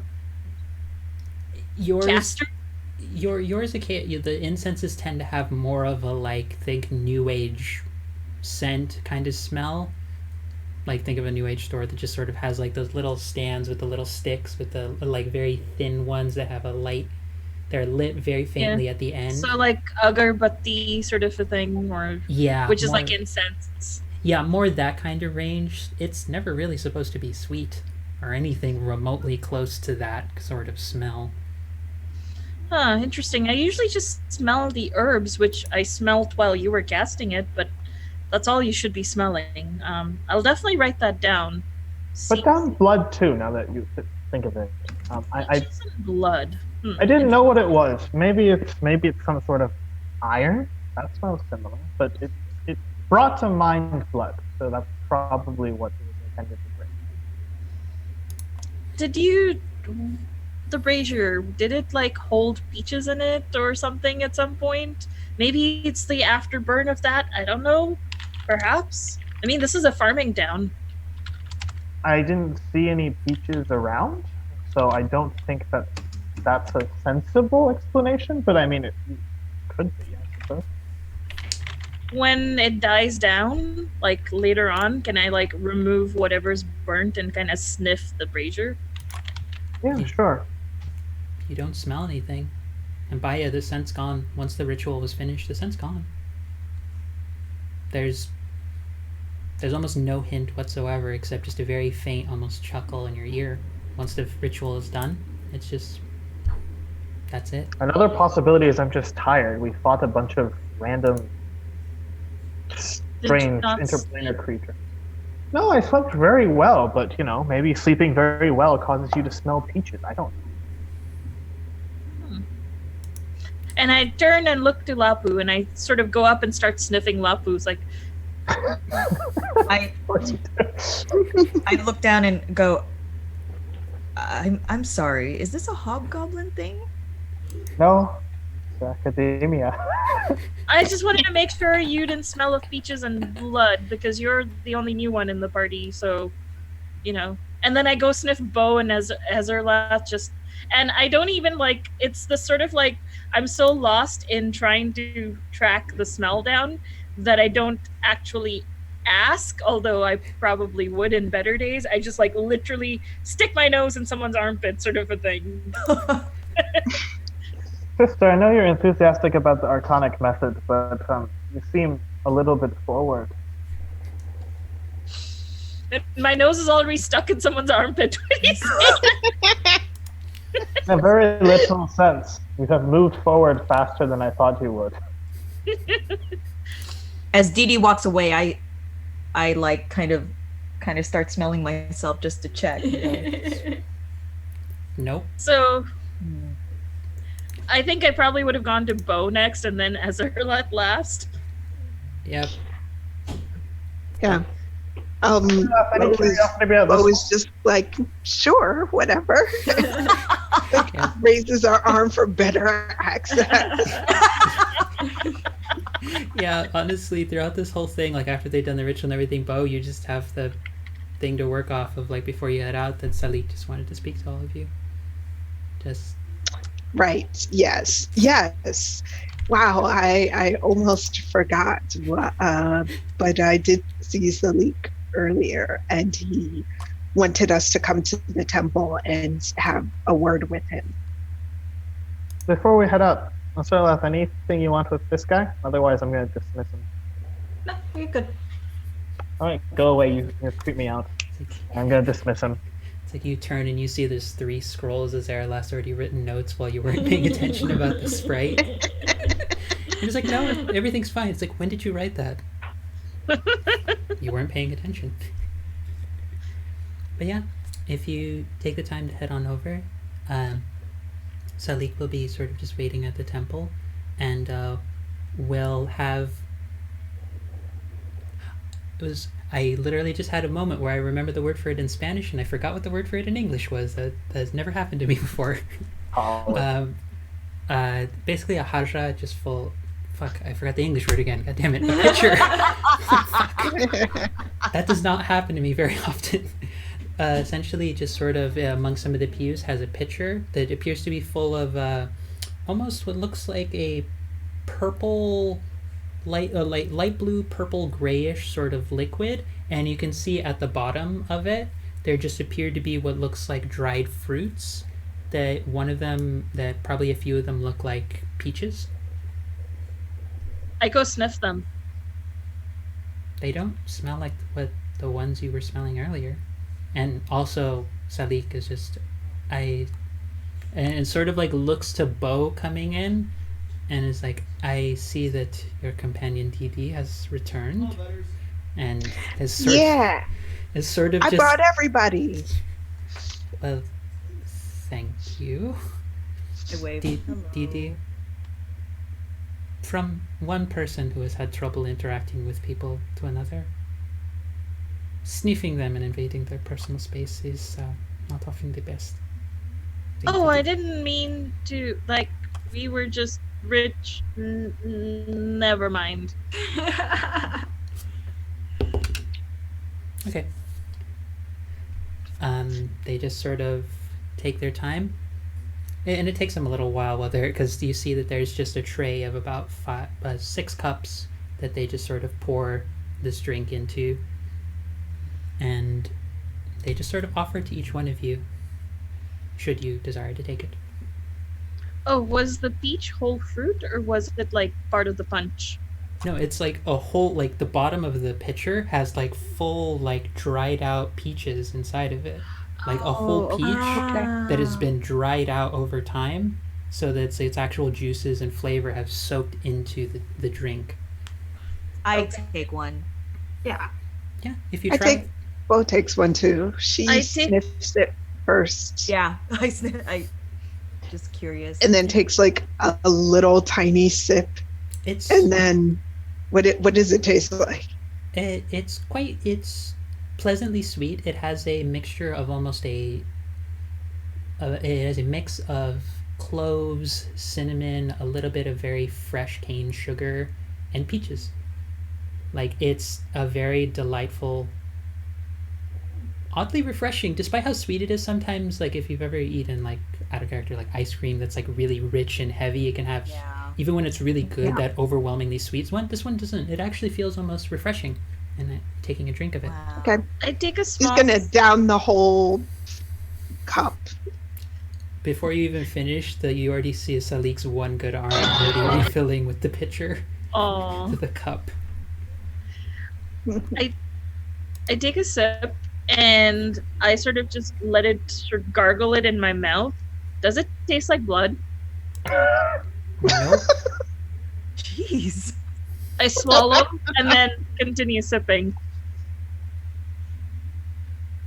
Salik just sort of turns to Paya and says, "You have very delightful manners in comparison to your sibling." It's somewhat easy. I do nothing and watch in surprise. Sometimes watching is actually a very good thing to do. But I know that you're heading out soon. Yes. For anyone who is interested, this is actually a drink from Bolivia. This is called mocochinchi, Yeah. if And anyone is we're both interested. we're both Bolivians. That's what I Yeah, was like, so oh yeah. you're gonna see a lot of this going on, where it's just I'm just gonna feed Delicious. a bunch of Bolivian and like probably have some dishes to everyone. So if anyone ever gets And then- tired of that, sorry, It's- not sorry. But It is your thing. That's cool. Yeah. Yeah. This- What was the name again? it's in the chat. Mocha Chinchi. Mocochinchi. Okay. Yeah. It's basically like that. The things I described. That's basically the composition of it. It's almost like when you're drinking it in out of character, like an actual like glass, you will be served it with a literal. There's a full on dried out peach floating at the bottom of it that helps keep the flavor going. That's an appropriate reaction. Cool. But Salik just sort of turns to all of you and they say, so I do not know what has happened beneath the veil. You can feel free to tell me more of the details, but as far as I can tell from investigating some of the other veils and how people have been feeling, it appears that folks are well. And because of it, I want to thank you, and the town thanks you.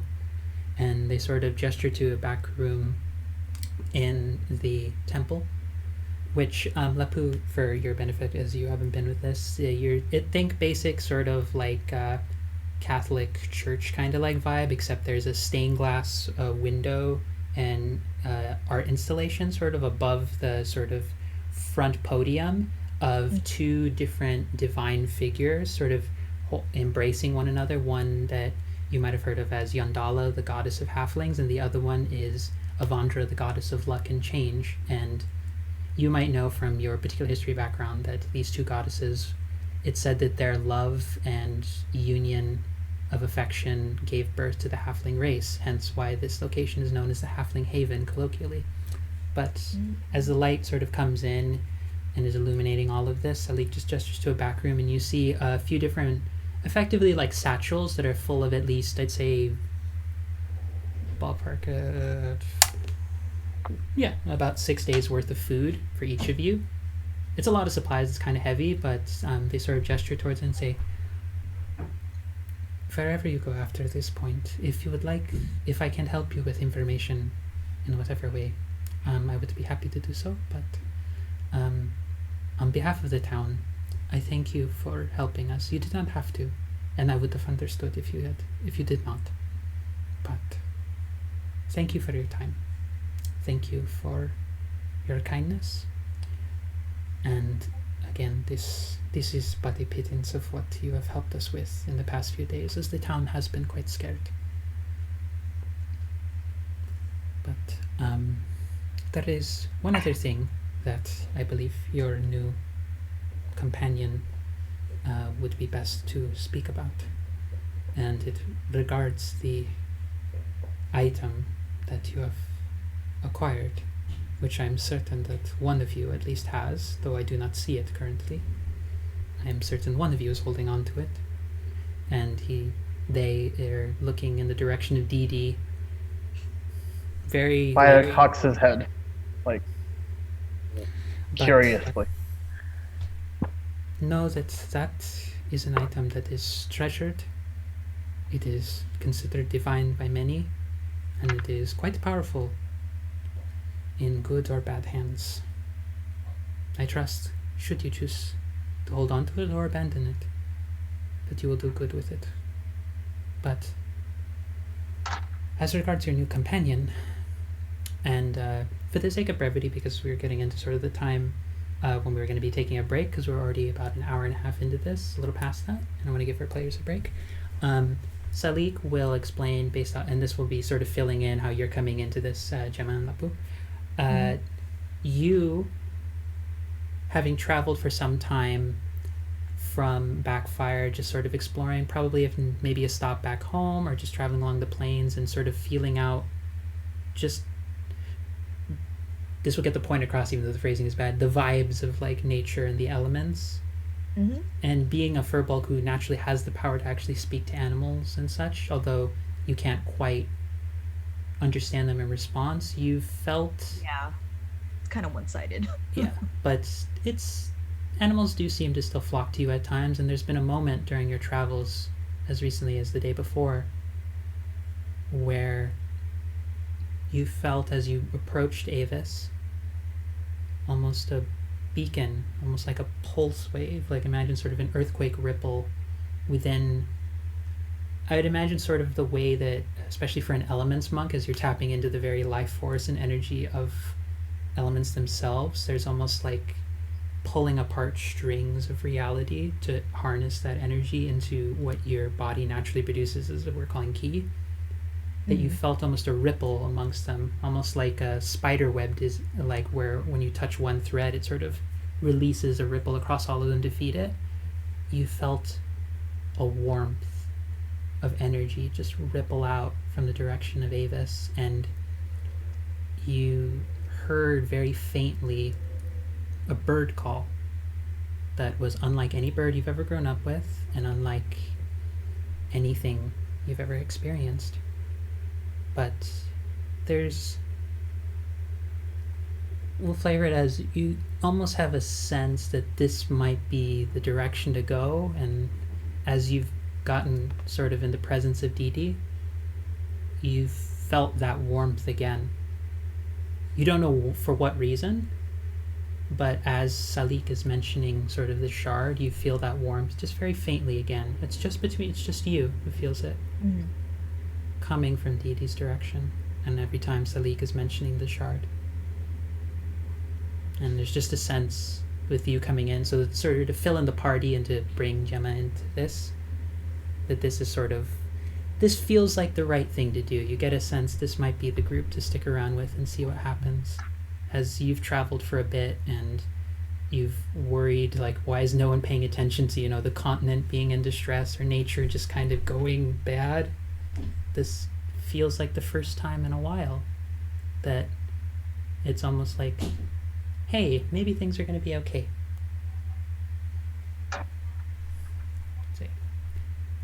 It's a little bit of sort of narrating sort of your story, but I wanted to sort of make it so that we're all on a clear page as to what is sort of motivating your move into the party and where you stand in relation much to... appreciated. Yeah, but so that is where you're at as a party. You're informed as to that much about Lapu's particular story, or at least their reasons for coming into the town and maybe looking into the group. And Salik, at this point in time, just sort of turns to all of you, says, so, where to now? And upon saying that, that is where I'm going to call a break for folks, as we are about an hour and 40 minutes in. So we, as a group, are going to just take about a 10-minute break. We'll be back in just a little bit. Thank you to everyone who's already been active in the chat and for welcoming in our new player to the group who's doing stellar. And when we come back in about 10 minutes, we will continue on seeing where the party heads off to next as they have a new companion, and we'll see what happens next. So see everybody in about 10 minutes.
Our mics are hot again, and we should have everyone. Yep, we have folks seeing us again.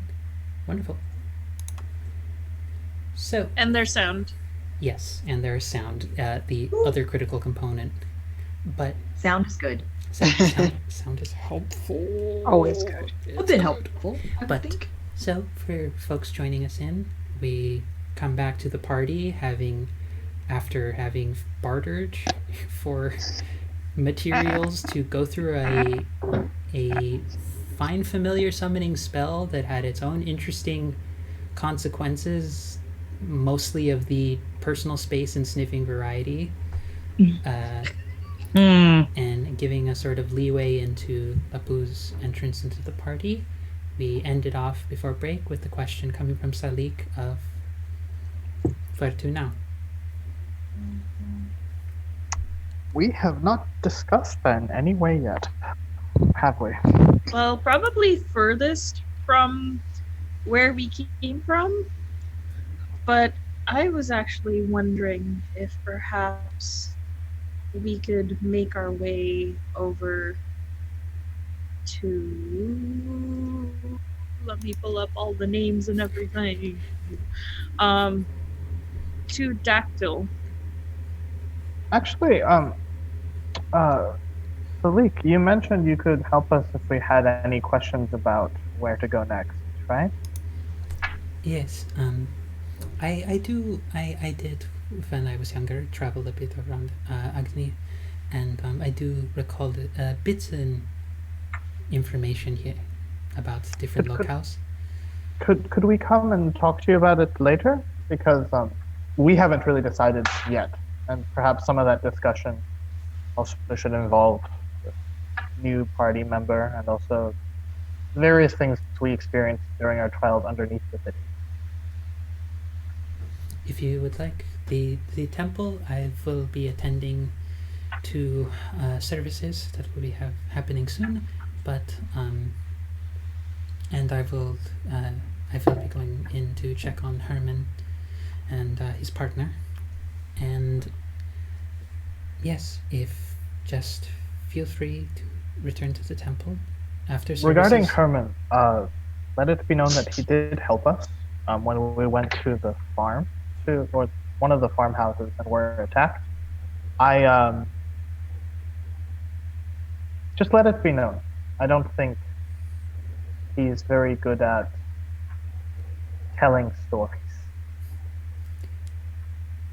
I promise. I have forgiven them for what they have done. The family member that was the wife that was lost. Her wife. She is processing, and she has every right to hold on to whatever feelings she has. But I believe much of the town is receptive to forgiving Herman again. But we shall see what happens. So once we're given relative privacy, I turn sort of to Dee and I'm going to say, Dactyl, huh? Kotal whispers or something else? Actually, I don't know that it's a Kotal. Did Questel whisper to you or something else? I was told when we were in that room that perhaps there's a forge master there who might be able to help us with certain magical items that I may or may not have on me. I didn't even think of that. What about the two of you? Did you also get whispers from the Quetzal snake?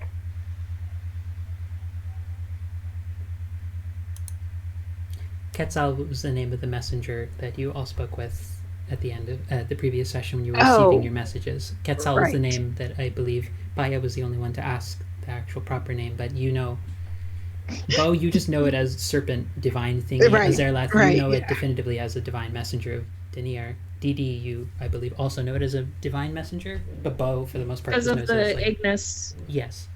Sure. And Bo, you know it as divine thing, I believe also. The I believe you. Right. I think you would have enough sense at this point because Bo is not ignorant whatsoever to at least pick up that like divine thing and gave you a message. So a divine messenger is not a leap to make. Abu, you have no idea what the hell they're talking about. Well, apparently my group also has no idea what the hell I'm talking about. Did any of you get whispers? We didn't really have a breakdown after that incident. We just went to our rooms and had a long rest. Yeah. Yeah. Right, because we Like were it was just bleeding. kind of like, oh, okay, this happened. But Good night. did all of you also have like whispers in the head from the snake? Yes, but I don't remember which I got. I didn't. Bo didn't get any whispers, right? I will clarify for our players because it is late for a lot of our players during this time slot, and for viewers because it's been a week. Azerlath, you have the sense that you were given a message that said if you were to head north towards the region known as Chantico, where the Warden of Strength, Power, and Courage was, you may be able to find more information just in general and about the means to just know more about the world.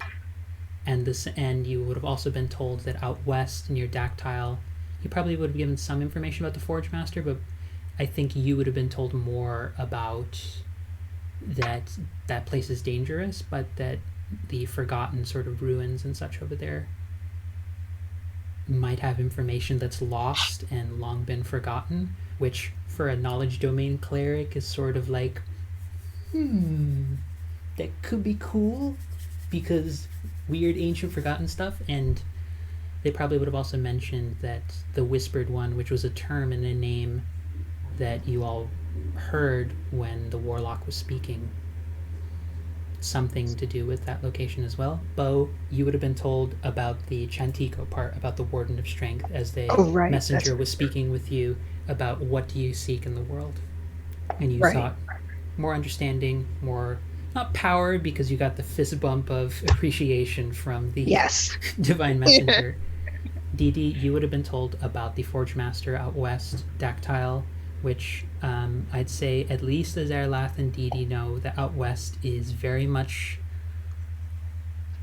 not inherently bad, but it's not a great place. Like if ever there were a location that pretty much everyone in Agni knows as like shit's happened here, it's the western region that is colloquially referred to nowadays as the Ashlands, because literally the site of a battle between Bahamut and Tiamat that razed the entire section of that continent till it was basically left as like, the result was the land was razed, it's a wasteland, and like really the only people who the only people who live there are like the coastal people who like think like Oregon Trail levels of fortitude, except without the terrible tragedy. Like they're the kind of people who, like, if they went out west and they survived, they're either the hardest motherfuckers that ever existed, or they might not be the nicest people and might have maintained things socially in order to make it work. That is all the information you have. Baya, you would have heard the Western Dactyl part and heard but I think you have the least amount of information because you had sort of one of the more tense conversations with the messenger, but you would have gotten the name of that celestial being and that out west would have been I was recommended to go to the Ashlands. Yes. So that is all the information for folks so that we're all caught up. Mind you, this is stuff that, in the case of Gemma, you know this out of character. In character, you have no fucking idea what any of this is. Nope. But we're assuming from this point, just me taking the time to explain this all, that all of your characters know this, but I'm re-explaining again so that everyone is on the same page of what your options or information you have to share and work with is. I'm of the mind of just asking Salik, if there's somebody within the area of Avis chasing us, where would be the safest place to find refuge if they would not dare trespass? I'm not much of a mind to follow the snake's suggestions, if only because I don't understand why. The snake said, I don't know what the snake whispered to all of you, but it whispered to me that if I wanted to find what I wanted to seek, I should go to the Ashland. But I'm not sure if it knows what I want to seek. I don't know what I want to seek. Well, as far as I have been told, there is a forge master there who could help us learn more about magical things and perhaps even more information about breaking pacts, if you so choose. Honestly, not that as interested as you, sister, in traveling across half the land to study the breaking of pacts. Also, speaking of pacts, if Lapu's traveling with us, should we loop Lapu in? Lapu, you're still here. You can still hear me saying this, but I'm just sort of talking about you in third person. I just, I'm just sibling talk, and I kind of just look curiously and kind of just kind of like doing my own thing in my own little world. It just, the way you physically do that, it just reminds me of the Night at the Roxbury thing with the head. So my current headcanon is just Lapu is just like taking this in while the Night at the Roxbury music is playing in their head. There will be music wherever they go. Yeah. I sort of look Lapu up and down one more time, and I say, well, it doesn't look like they were sent here by your cult. And also, I'm not too concerned at this point. If they were going to come after us, we would have heard of something by now. Not Lapu, but just in general. It's been silence. We've been here for what, a couple of days? We've been here for Night- 2 days. And by your own admission, it was because festival was a good place for them not to look. So I'm not sure if that's much evidence. At any rate, Lapu, my sister and I, we are on the run from another group of hobgoblins, a cult of sorts that we would like to get further away from. They're east of here, some distance. We've been moving westward. And this is just sort of a stop along the way. Well, then the Ashlands would be perfect. We keep going west. Don't know that I'm important enough of chasing across a continent, nor that I want to go to a place where reputed to be war-torn. I'm more concerned about our parents than the cult, although the cult does bother me some. I wouldn't have heard. Lapu wouldn't have heard about this cult, would they? I mean, I'm just from Backfire, so I'm not sure where the cult originated from. It was in Backfire originally. I would say roll me a history check. Okay. Oh, my first roll. Yes. Go to your character sheet, go to your history skill, click on it, and it should roll it for you. Gosh. Oh my god. Ooh. It would be great if if it's a crit, then I'm just gonna die of pride and also what the fuck. Pretty close. Oh god. Yeah. Jesus Christ. The DC was high. The DC was a 20. Because the cult is quite secretive in their approaches, but you probably would not have a lot of information, but I would say I'm going to say monastery for now, but I have mixed feelings about putting that sort of element into the world, so I'm just going to say monastery for now, so we have a term, but we'll work out.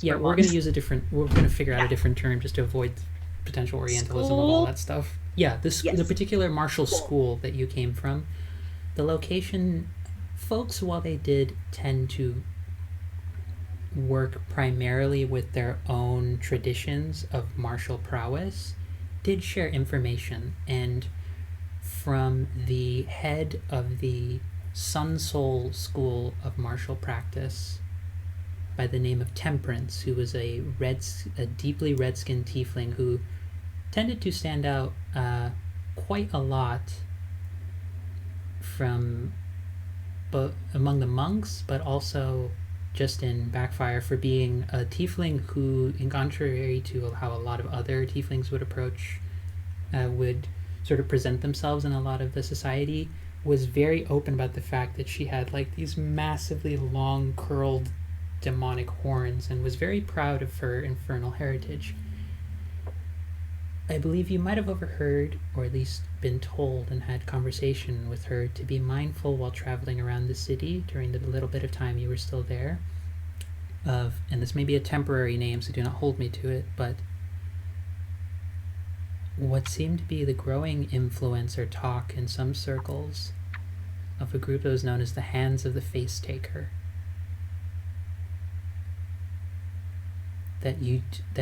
She wasn't certain of what was going on, because there's, in Backfire, there's some elements of, you don't know if it's abuses at times from the nobility, you don't know if it's just people being shitty or folks getting into disputes with one another, but there had been, over a short period of time, a growing level of violence and mysterious deaths that have been happening, especially among some of the lower ring communities, where, or at least disturbances and also kidnappings, that stood out even for how Backfire worked for its very, very weird social dynamics at times.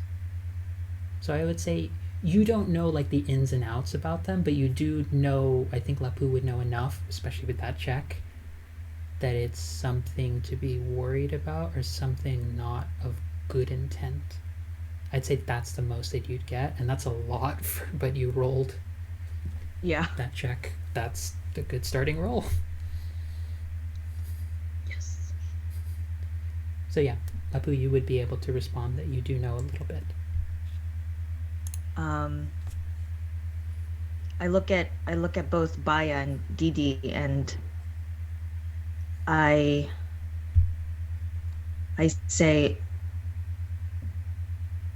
I do not know the full details, but in the school that I've attended in Backfire, there have been rumors. Backfire is not a safe place to begin with. But from what I've heard of what this group, this cult that you speak of, it's something worse, and coming from Backfire, that says quite a lot. So I understand if you are running away from them, and if you'll have me on your team, I will do what it takes to help you in that matter. Well, they're family and they're murderers, and that makes things complicated. So, as far as the do what it takes, I think for now it's just.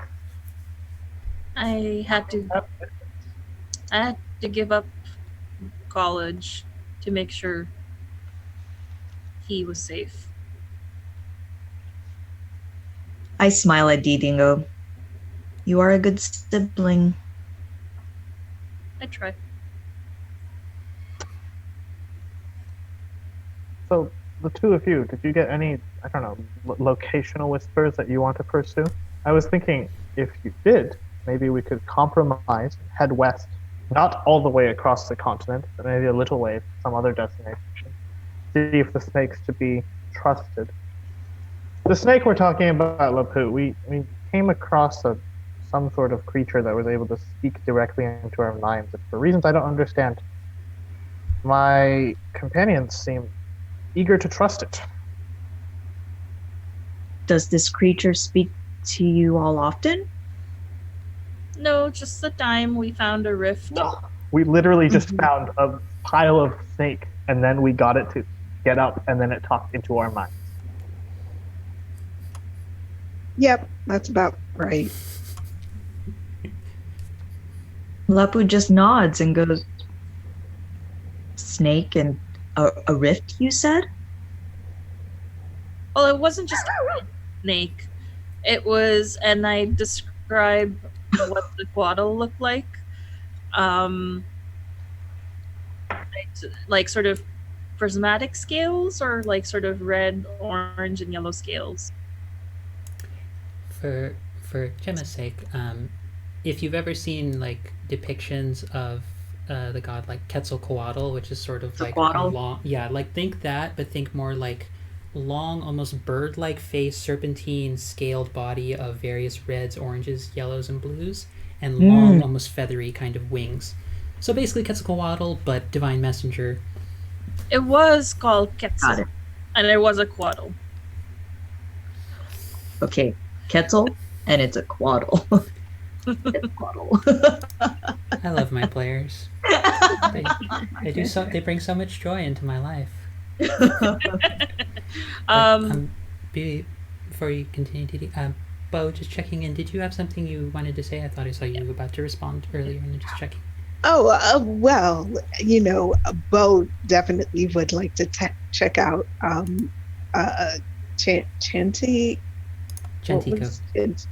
Chantico that was mentioned to her, but also that is not like a pressing thing for her.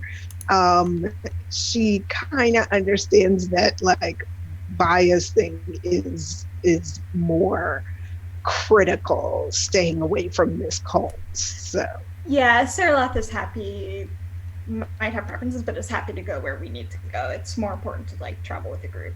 Well, where we need to go is away. So we need a location that is away. So Chantico works, and any other place works. It's just what's closest, then not the west side of this continent when we are on the east side. Well, you're not on the east side of the continent, to be clear. You're in the southern. Additional clarification for players. So, looks like southeast. Okay, yes. So, for our viewers and for our players, because I need to get off my ass and make the proper map to show this. Here's the basic outline for the terrain that I think all of you at this point, given your travels and or just what you would happen to know. Here's the layout. Backfire, eastern coastline. Warrior's Downfall, mountain range. Melora's Blessing, forest still on the east, but starting to get more midsection. Midsection, Plains of Rudra. I need to learn how to pronounce it more correctly. Desert location that you probably none of you have really inquired too much about. Ashlands. Southern portion is Avis. Northern portion, Chantico. So you are currently in the southern section.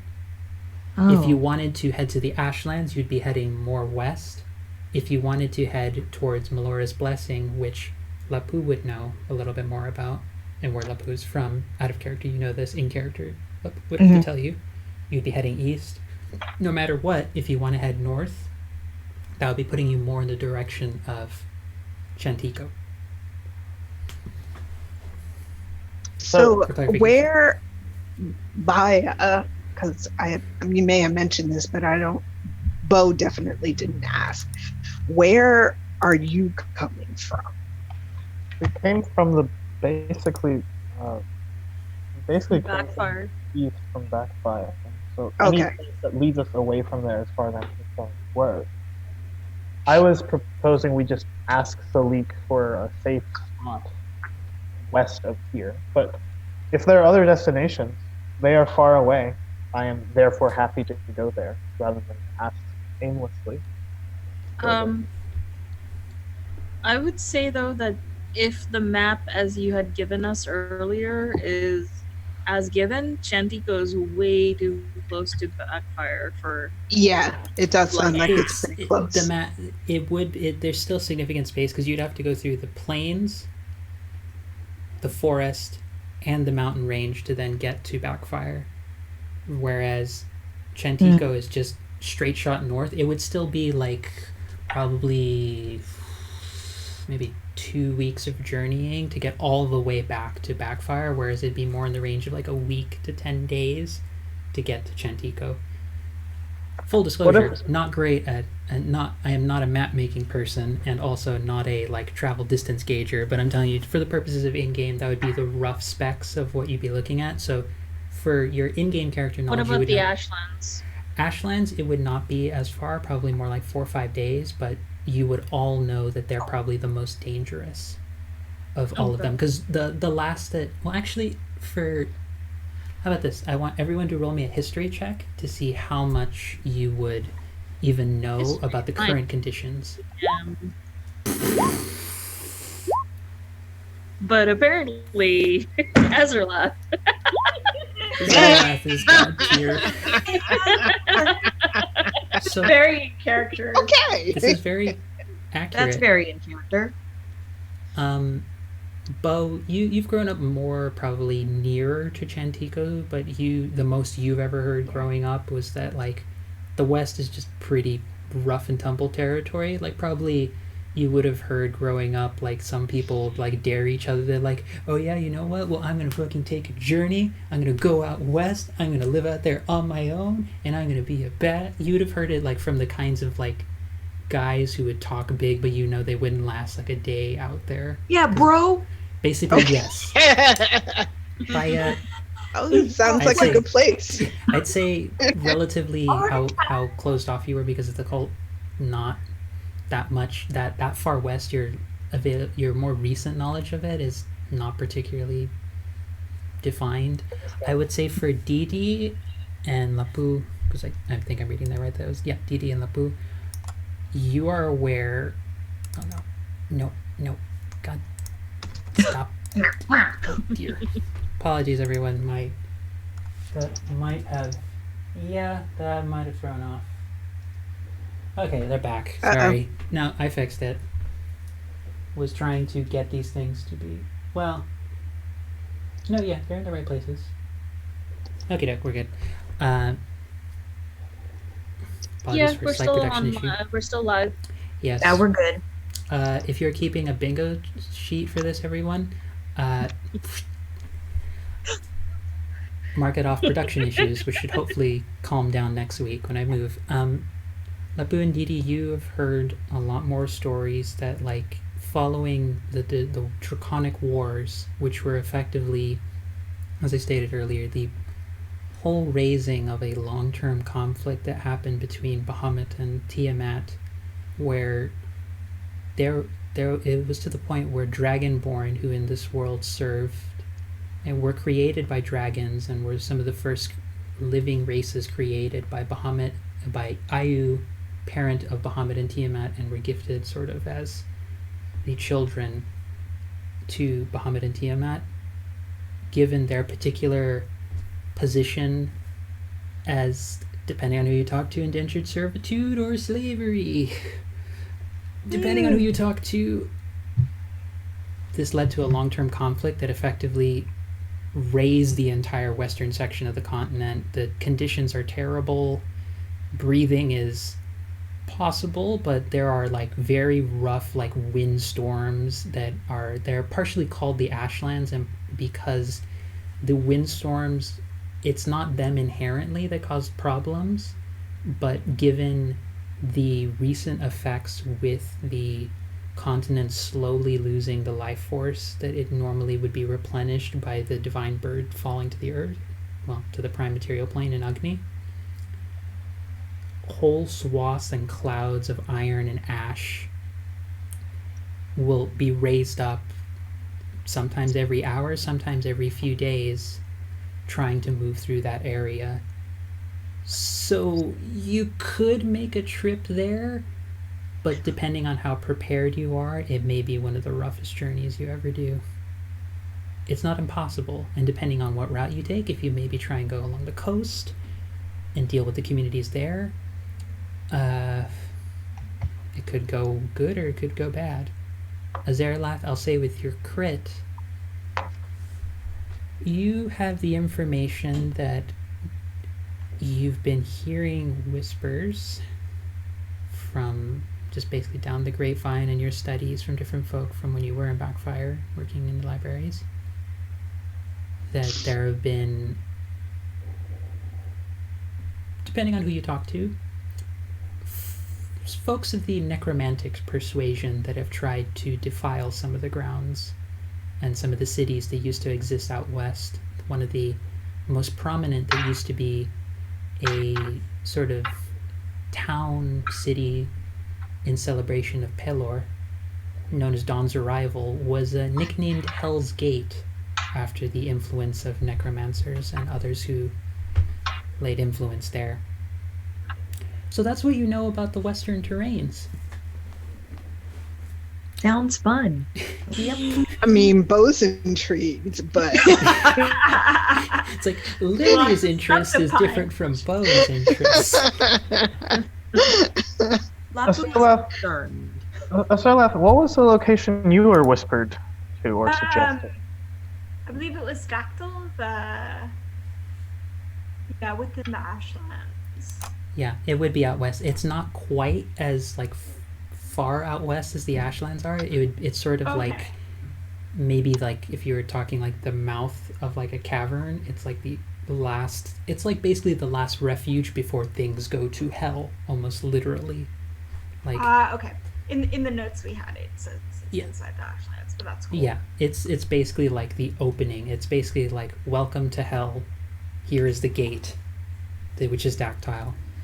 But you would also know, I'd say from the crit, that it is also a town that was very revered for its smith work. It was very revered for the kinds of weapons and education on smithing, martial prowess, and also at times art and history as well, especially dwarven history. So I guess the last piece of information that we don't have is like, do we have any contacts in any of those places? So what if I just ask Salik if he has any friends, and that can also be a factor in making our decision in any of these? Would I have contacts? Would I have traveled there before? It's up to you. I'm gonna say, based off of what I rolled, you've heard of people who've tried, because you're essentially, in a lot of ways, Azerlath is effectively like a wandering scribe and librarian, right? Yeah. Like, Yeah. not like fighter, but sort of like we are people who document knowledge, but we can also deal with shit as we need to. Because Yeah, that's That's her- why I was looking to now, because I'm a fire ganassi and I'm a little more hardy than your Yeah. normal academic types. yeah, I would say you would know some folk who work in a similar position to you, have tried heading to a lot of those different locations. You haven't heard back from them. That's not a confirmation of death. That's just telling you, like, you don't know. Yeah, okay. Based off of what Azerlath would know, you know people have gone there, but you don't know. If they're still there. They just all ghosted you. They're just all bad friends. You're shitty friends. Like, Azerla.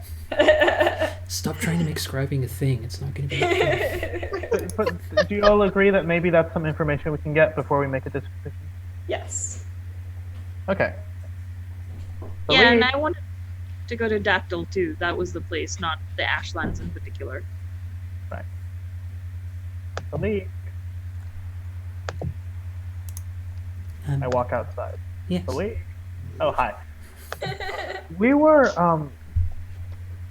for reasons that are a bit complicated, we can't decide whether we want to go into Shantico or to Dactyl or to the Ashlands.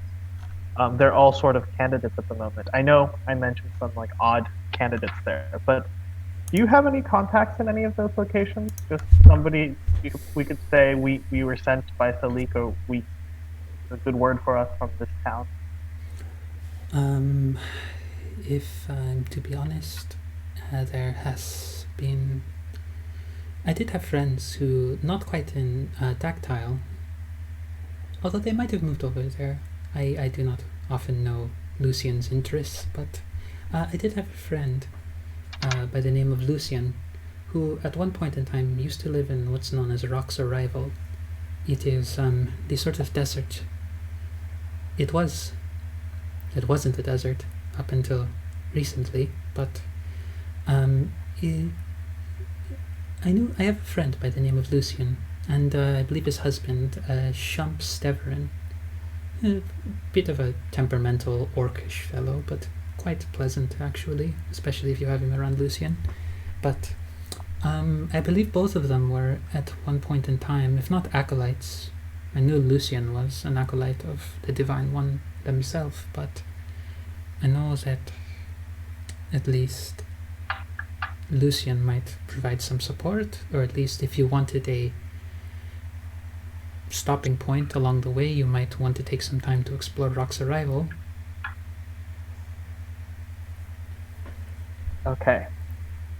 Hoping for location bias, but we got a new location instead. Hey, this is very much like you entered the open world section of the campaign. I can't, like, the characters can only tell you what they know. You have to actually make a decision. So we finished the tutorial mission and the area, Basically. and now all these Tutorial. are picking. Okay, I promise, an airship is coming in 6 levels. Okay, here's wind. here's my proposal to the group, and Lapu, feel free to contribute as well, because at this point we can't decide. My proposal is this. Santico seems closer to civilization, and I don't think, with the entirety of the central continent, I think if the cult finds us, they have some means of tracking us. And if they don't, if they're just looking conventionally, I don't think there's a good chance that they will find us. So we go to like a larger city, not a village, maybe like Michitlan in Santico, and we establish basically that we are creating an expedition to go into more dangerous territory out west. We hire people who are maybe more familiar with wilderness travel than, no offense, 2 former cultists, a person who like summons ghosts, ancestors, and a scholar, right? I don't know, maybe Lapu, you are an outlander of some renown, but okay, so you're not. Just So, right, so we go there, we go to a major city, we establish, it's a port town, there's got to be people there. We can look for this source of power to see if this serpent's even reliable without endangering ourselves, and in the meantime, we can build up an expedition to go further west. That's my proposal. If anybody else has one. That sounds good. It sounds very organized. I will be ready with my axes when they're. Well, you can hire gnomes and have without your axe. Didi, I know it's a delay on studies, and I know I have the habit of procrastinating and you don't, but maybe this is a good idea? Perhaps. I mean, Chantico, for the most part, does sound like a good idea. I'm just nervous that we're even closer geographically. I mean, I know some of the more powerful in the cult have the ability to travel distances without having to do it the mundane way. Well, if But you want to go further west, enough for them to use such abilities. Salik, what do you know about the 2 big cities of Santico, Michitlan and Zajuk? Or however you pronounce them. For the most part, most of those are used similar to there is a small city as you're heading north known as Inverness in the southern section that is often used as sort of a resting point on the way to Avis, as Avis is sort of the southern part of the continent's main locale. But when talking of north, sections like Garuda and the other cities that you mentioned along the way to Chantico are sort of the opening points to entering those regions. They're mostly for trade, last I heard today, were safe and used for resting points or for exchanging the remains of culture and such. It has been quite a while since I've heard anything about Chantico. It is quite far north, and I have many things to attend to here. But Well, Didi, if it makes you feel better, we could go to there's 2 large cities in the map, so we could go to the larger one. Or we could go to the large one in the west rather than the east. That makes you feel safer. I don't think it would matter much. But It is. I sort of hate to sound very flaky, I guess, but bigger cities, we can get lost in them, which is good, but also there's more resources, and I don't know. I myself don't even know the full grasp of our cult, and if they have a presence there, then just spotting you is enough. And I don't even know how much your fact alerts them to it all. Well, I have no idea either. So that is burn that bridge when we get there, I guess. Are people agreed to go north? Do people have a preference of which north we go to of the two big cities? No. Closer one then.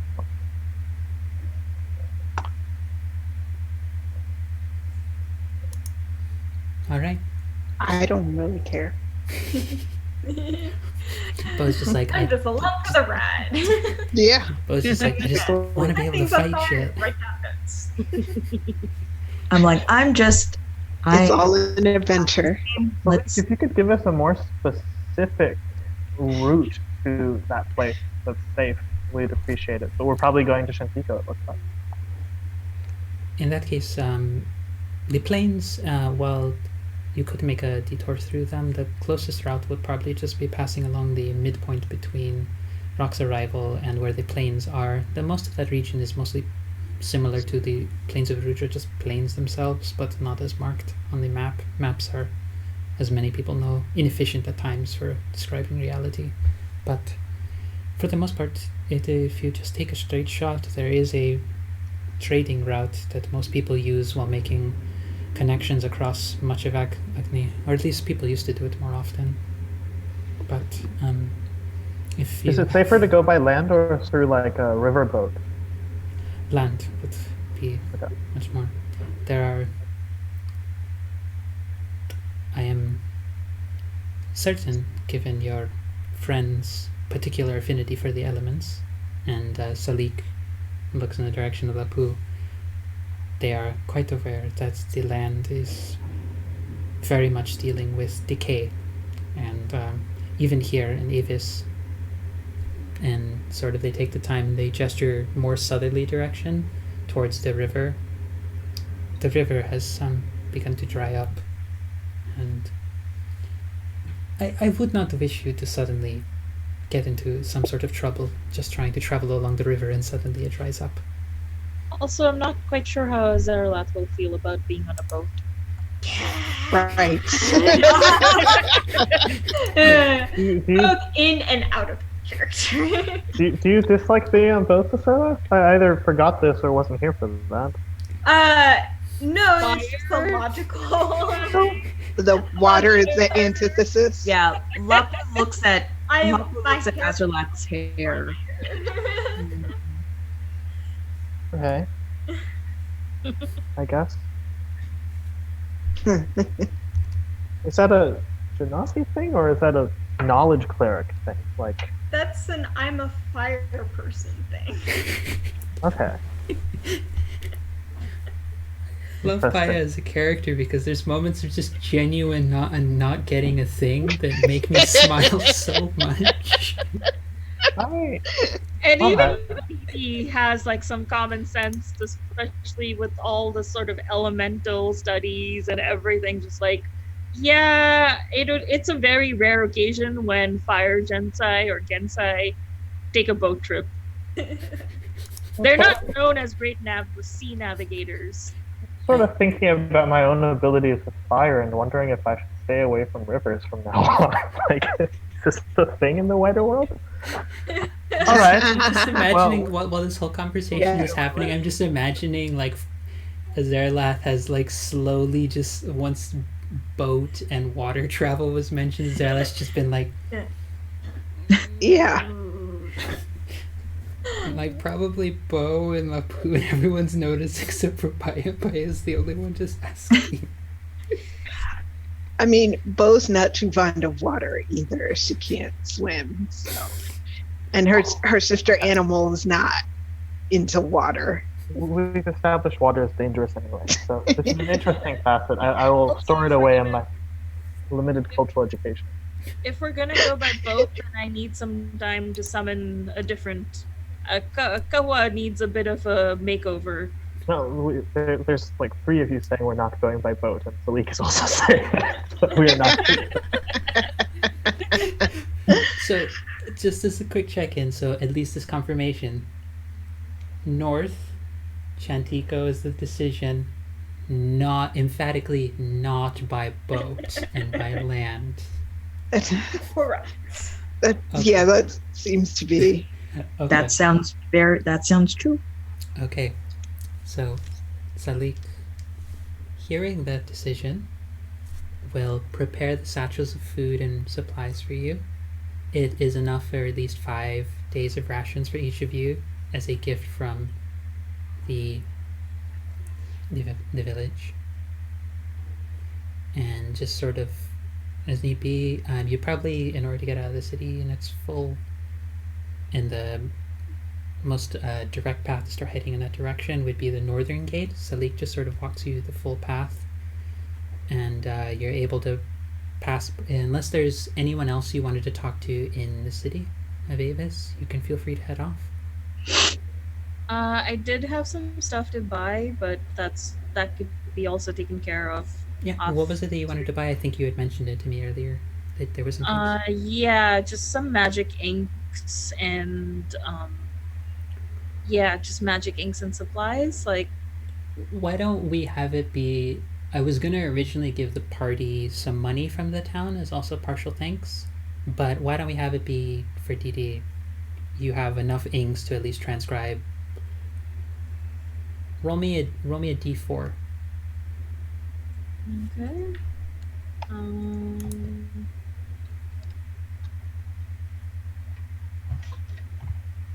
3. Okay. You have enough materials to transcribe 3 spells. 3 spells or 3 levels? 3 spells. Well, 3. Yeah, fuck it, 3 spells. Okay. You're still gonna have I'll to make the call. To save it decide for which one. 9th level and 8th level spells. Wow. No, I would have to wait forever. That's Yeah, probably you would have not- to wait till level 17. Yeah. That's if we get to that point. That's if DD lives that long. This is all nice and dandy, but don't forget, I have divine judgment on my side. Just kidding. No, I think Faya would like to find like a playground or something, some place where like children. I'm gonna need you to be very explicit about what your intentions are. So if I can head to a playground, I would like to like, you know how there's a kid who's like either actually mature beyond their years or like just appears so because they will like be very pensive and like staring off at the side and brooding, and like regardless of whether or not that indicates wisdom, to Paya that indicates wisdom. So he wants to find somebody like that. He doesn't have to talk to like anybody official in the town, because he wants some advice on how to like be friends with people. Okay.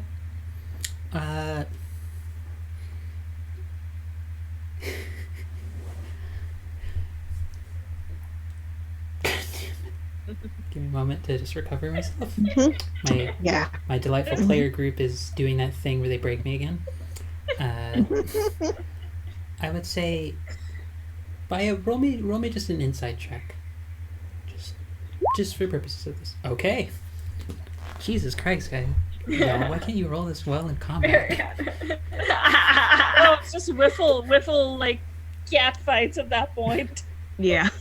Like in combat, it was like 1, 2, 1, 5, 3 damage, and then here it's just like no one's rolled below a 10 tonight, and every other roll has been like at least average of 15. Like Jesus. But And 20s. and 20s, the double crit from our knowledge cleric. Jeez. Right. Hey, we play to see what happens, and this is what happens. Sometimes the dice just are like, come on, big money, 3 sevens. You do find a rather young, sort of lilac-skinned tiefling girl. Sort of Not long. too many faces. I do not want to look like myself. Okay, what do you choose to look as? Like, legitimately, probably a variant of myself that is less recognizable, just like me but human, or me but elvish, or me but halfling. Okay.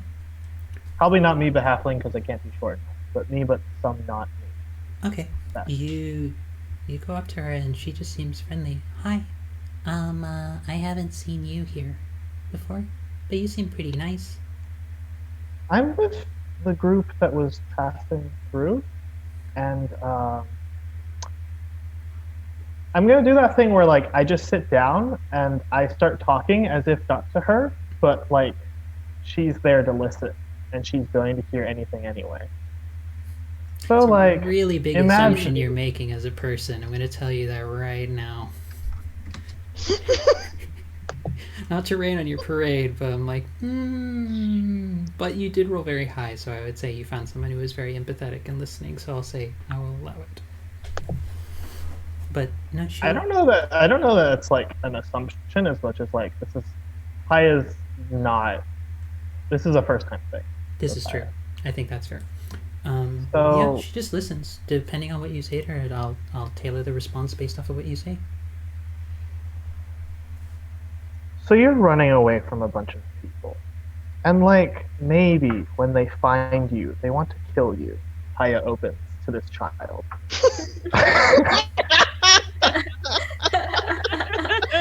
And you're traveling with some people. And you don't know them very well, but they seem friendly and you hope that they have your back. But you're not sure because you're not sure what it's like when someone has your back and when someone doesn't. Because since you were 5, you were just kept alone most of the time. So you try to connect with these people with the games that you've heard people play, and you try to connect with these people by trying to imitate what they like, and it doesn't work. So you have a worry, you understand. And I'm still talking to the air, by the way, because I don't want to face her and face her judgment. So you have this worry, you understand, that maybe the time will come and the people will find you and they won't be there for you because you didn't do a good enough job of, I don't know, connecting. But you know that one of them really likes books, but you don't really like books. So you want to get this person a book, but you've tried doing things and this person has sort of been, we'll say, leery. Like, you wanted this person to good-naturedly set you on fire, but they said no. And then you wanted to do gambling with them, like the soldiers do, but they said no. Paya, And then you decided, yeah, is she interrupting at this point? you start feeling the ground beneath you start rumbling. What the fuck? And you see her eyes, which have been orbs of pure red, flash very faintly. I look at her and I'm like, are you doing this? Yeah. Kind of had to get you to stop talking for a second. I cock my head at her and try to reevaluate her age. Probably around 12, maybe 13. But she, based off of your insight, how you can read her, she's not saying this with, like, regardless of my particular tone as the voice of the person, it's not with malevolence, and it's not with, like, ill intent or, like, mean-spirited. It's just sort of a moment of, like, you get the sense there's almost like a stop for a second. Stop. I'm like excited. Can you do what I can do? And I'm just gonna like Eldritch Blast at the ground. I'm distracted. She sits right next to you. There, I would say there's probably like a little like bench. There's almost like little playground. We're calling it medieval style, like playground sort of set of folks just being able to crawl and jump around, sort of like monkey bars kind of thing. And then there's like a little like wooden like bench along the side that she can sit down with you. Would it make you feel better if I showed you? Nods. Okay. and then she sort of flares her eyes to go from bright red to like bright yellow. You see her call out a little bit, and you hear her voice magnified significantly, like to be much bigger than like her actual form is. It sounds like it's coming probably from someone with a much older and much tougher and gruffer age. It's just little spell effects like that keep happening, and she just keeps doing it for a little bit, and she's just watching for your reactions the whole time. You're a genius. I must take you to the. Oh. Never mind. You were saying? I get the impression you don't really hang out with people that much, do you? Does other people ordering you around count? Nope. I don't really have too many friends either. It's kind of been nice moving over to Avis. I used to live out west, or at least I had family who used to try and live out west. It didn't go so well.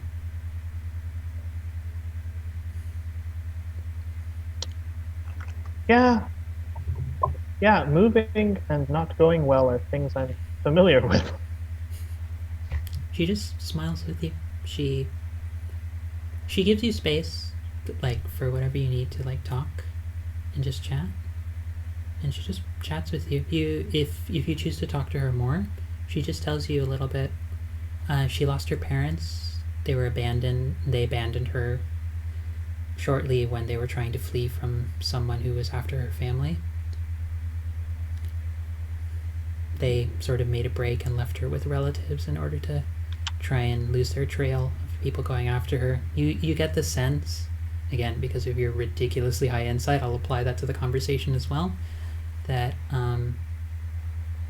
probably the demonic heritage that she has, because it's kind of clear from the tail that's coming out of sort of these like ripped, almost like cotton pants she's wearing that have like dirt stains all over them, and just sort of the like faint, it's not even full horns, they look like they're nubs that have been sort of almost ground down.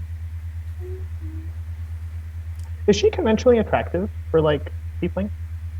Probably. I will not answer that in more detail because that was an awkward ass question.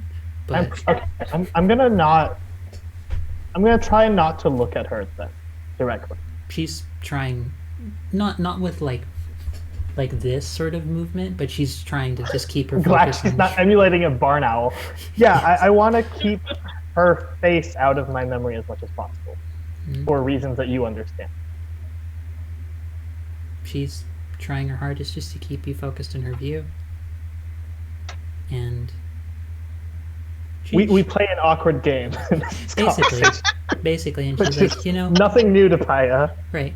And she directly comments on it. She's like, you seem like a very awkward person trying to get to know people. Yeah, that's not wrong. That's good. I'm sure people like you. Or trying to like you. Do you want to like them back? Well, I was thinking a good first step might be getting a book that, I don't know. Is there any book that you would say made you happier when you were lonely? That might be a good start as a gift. It's been a while since I've gotten to read some books. I mainly check in with Salik every now and then. They tend to just have some texts on Avandra and Yandala, and it's been a while since I've had some fun ones, but I used to have these, I found this old book that I thought my mom had lost, that my mom thought she had lost, but she managed to give it to me before she left. It used to detail, I don't know, it was this really cool, I forget what the word for it was. I think it was maybe cleric or paladin. My words are hard sometimes, but her name was Creed, and she was a cleric of Paylor, and she was one of the first people to establish a spot for tieflings out west.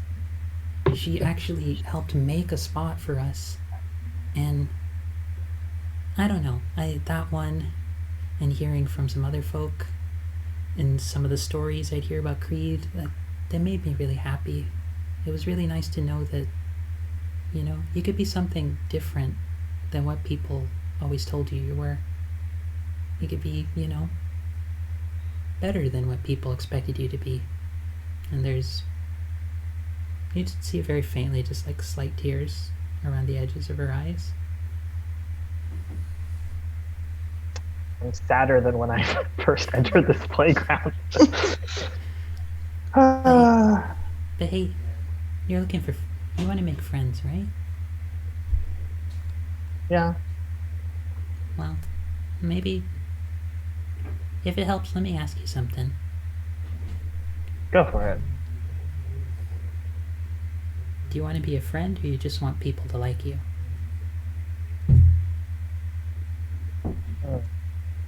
What's the difference? If you just want people to like you, you just do stuff that you assume they're gonna like, based off of just never really talking to them. If you want to be a friend, That's fine with you. I know that's not bad to listen, but half of the fun in making friends is just hearing them out, giving space to find out what they like, and just listening to them, seeing if they want certain things to happen. Sometimes when you try and do a good thing, even if you have good intentions, if it's not what someone wants, they might not take it the right way. Sometimes the good thing or the nice thing to do in being a friend is just support. Just be there for them. It doesn't take getting them books or anything like that. It just means listening or giving them space. But I don't know. I only have a few friends here now, but it's been kind of nice. She's just sort of she's doing a little bounce up and down where she's kicking her feet back and forth over the wooden bench, and it looks like there's almost I'm just say it's a swing for the purposes of not having to get too detailed and elaborate with it, but she's like, you want to join me on a swing? She points to one that's right next to her. You can swing pretty high by yourself, or you want to push? Up to you. That's me giving you the chance to help me out, see? That's Baya's afternoon. Okay.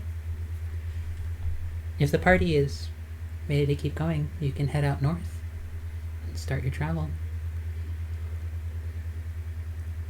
You leave during a moment where I'd say probably mid-afternoon, starting to early afternoon sort of time.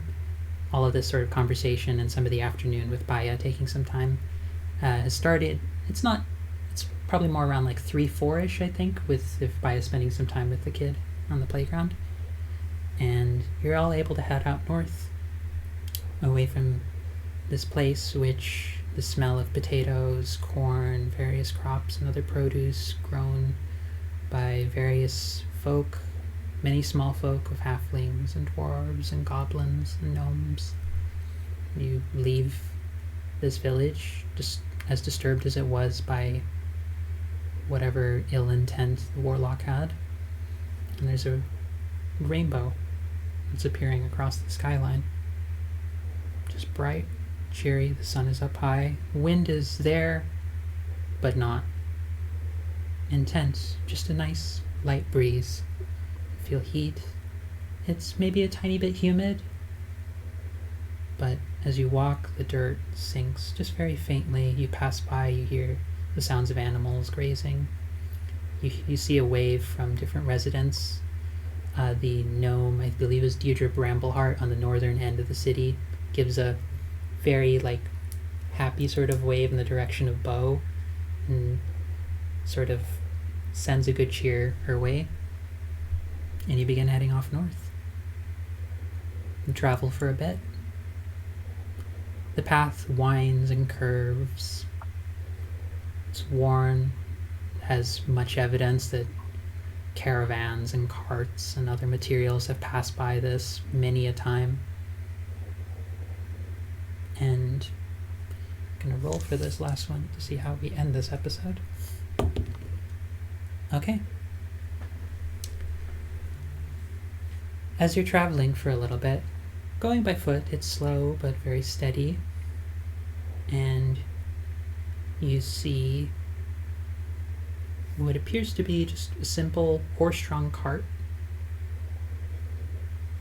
High covering over the back of the cart it's carrying behind it. And what appears to be a very friendly figure with a hood over their face that sort of calls out to you. Ah, why hello to all of you wonderful travelers. Do you require entertainment? Or perhaps an oddity or nice treat? Pull back their hood. And you see, let me make sure I have this correct because I spent time actually writing this description. Yes. I would say probably Bo. No, actually, I think pretty much everyone, but except maybe Baya, recognizes this as a tabaxi, as a tall, or relatively tall, I'd say around 6 foot tall, cat-like humanoid, deep brown patches of fur with a very bushy quality to them, rounded ears that ended with very, very slight points, deep green eyes with slits in the pupils. There's a little bit of graying edge to the fur, a very long, bushy tail. And hear them just laugh, this very big, hearty laugh as they sort of stop the horse-drawn carriage. You see this long, flowing blue robe with a bit of a brown belt at the waist, little yellow patternings along it. And they call out to all of you.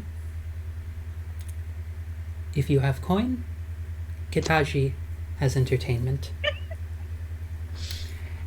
Yeah, I'm gonna grab my sister. Like, I just got used to bird people. There's cat people too. And on that note, That feels like a good last line. exactly, we are going to end the session on that note, where you have now met the wandering, what appears to be merchant known as Kitaji. Totally not Khajiit. Oh no, it's not at all a very transparent anagram for Khajiit. Sure. Sure, not me just making a meme joke for my own entertainment for the players. But yeah, no combat this time around, everybody, but I thought we could, depending on how things went, it could have gone a lot of different ways, but Yeah. I am going to share this with people, of our viewers, because that is too good of a combination. One of my players Clear has decided, inspiration, right? one of my players has decided to think that Kitachi is equivalent to Kakashi Sensei and Hitachi combined. So I will leave that for our viewers to enjoy as they thought, because oh, I love you, my players. You cause me so much entertainment, and my stomach hurts from holding back so many bits of laughter.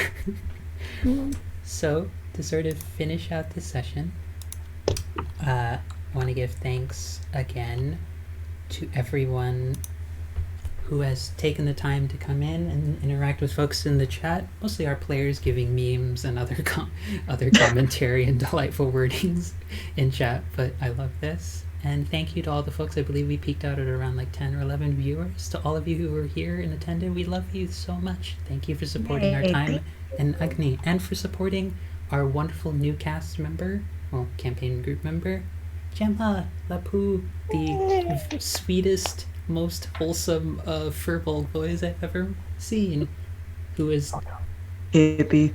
who is basically chill. dove So chill. straight into the deep end Yeah. of all of this. But it is late, and so I'm going to do my little outro sort of thing where I'm going to go around everyone, just give a quick reminder of who you are, where you can find you on the interwebs, and what you do. So we're going to start real quick in reverse this time with Gemma. Ooh, okay. Well, Thank you. hi. Again, I'm Oh, hi, Mark. oh hi there. Oh, hi Mark. I oh no, I'm not focusing. Oh no. Okay. I'm Gemma. I played Lapu, the new character in this campaign, a Furbolg monk. I on gaming spaces, you can find me as Kupo Knight and on the Welcome to the Party Discord. But in social, like Instagram and Twitter, I think and that's where I'm mostly lurking around and stuff. You can find me at Sweet and Bitter Gem. That's I think it's in the that is me, and pressing the retweet every once in a while. But it's spelled out in the overlay, but it's Sweet and then letter N and then Bitter GM. Besides having an awesome time and welcome to the party and the Discord, I am also a podcast host of Diverse Geeks in Focus, where we focus on raising marginalized voices in geek culture. So you can find that in anywhere you find your podcatchers. So I am newly playing here in Adventures in Agni, but tomorrow you can find me at the 3v slot tomorrow evening here at this channel. We are playing Kids on Bikes, and right after that I will be on Emissaries of Avithna. Wonderful. Now move it over to our wonderful barbarian Bo, otherwise known as. Hello, I am Lily, and I'm Elise on Life on Twitter, but on Twitch and Discord, I'm usually Lily/Lescribe. And I am here at Agni every Saturday evening. I also take part in 3V, which Welcome Party RPG hosts on Sunday evenings. And I am a member of an all-female crew that does Star Wars live play podcast called Misfits of Space. Every time I hear the word space, I just want to draw it out as space. Our now increasingly growing sleepy Fire Ganassi knowledge domain cleric. You're next. I am Aletta. You can find me on Twitter at afiregender, and that has links to all my other stuff. I'm an illustrator and a bike messenger. Our interacting with tiefling kid warlock awkward boy Baya. High insight, high charisma, no idea how to make friends. I'm Anthony. I play Paya, the Hobgoblin Warlock. You can find me on Discord as JoJo7209. I'm also a D&D blogger. My URL is dungeonanthology.com. And besides of that, I am a bartender in real life. Wonderful. And Dee. So you can find me on Twitter at media_junkie. I will also, like Gemma, be in the same games tomorrow. And in addition, I'm also the GM for the Musafir's podcast, which releases episodes on Monday. And which is also now part of Welcome to the Party podcast channel. So yay! And this Monday will be the release of episode 4 to the public with more spooky stuff. And last but not least, hi, I'm Angela. I am otherwise known in as Phoenix24Femme on Twitter and Discord. I am also on Patreon as Philosopheme. And I am a essentially disabled, trans, queer, Latinx poet and writer. I do essays and personal pieces as part of the PoC online publication Art for Ourselves. We put out a monthly issue talking on various topics, politics, personal, food, and otherwise.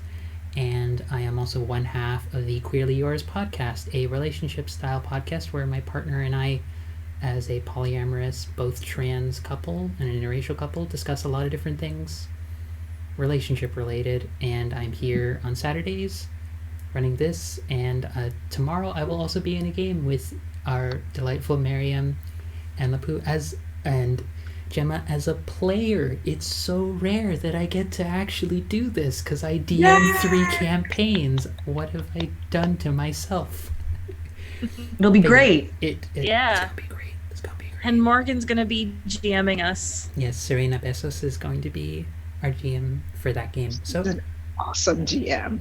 I am so looking forward I to can't this. wait. I am so excited. But it's late, and I'm going to finish this all off. I believe Raid Command, someone will take care of that who is not me. Otherwise, I'm not sure if anyone's online right now who has mods, so it's possible we're not raiding at all. Yeah, I think we'll just go with that option. We'll clear it up next week. But so that not use up too much time, I will do my little spiel at the end where thank you to everyone for joining us. Thank you for supporting us as PoC gamers, as just TTRPG enthusiasts who just want a space to just get to be as weird, nerdy, and creating and evoking emotions, to take a line from the Strat Academy. And wherever this next week finds you, whatever journeys, paths, new avenues in your life that you are going into. For myself, I'm making a move in 4 days to a new city. I wish us all luck, love, warmth. May the light and flame of Ignis and all of Agni stay with you and guide you through thick and thin and bring you hope in the darkest of times. Love you all. Take care and have a wonderful weekend.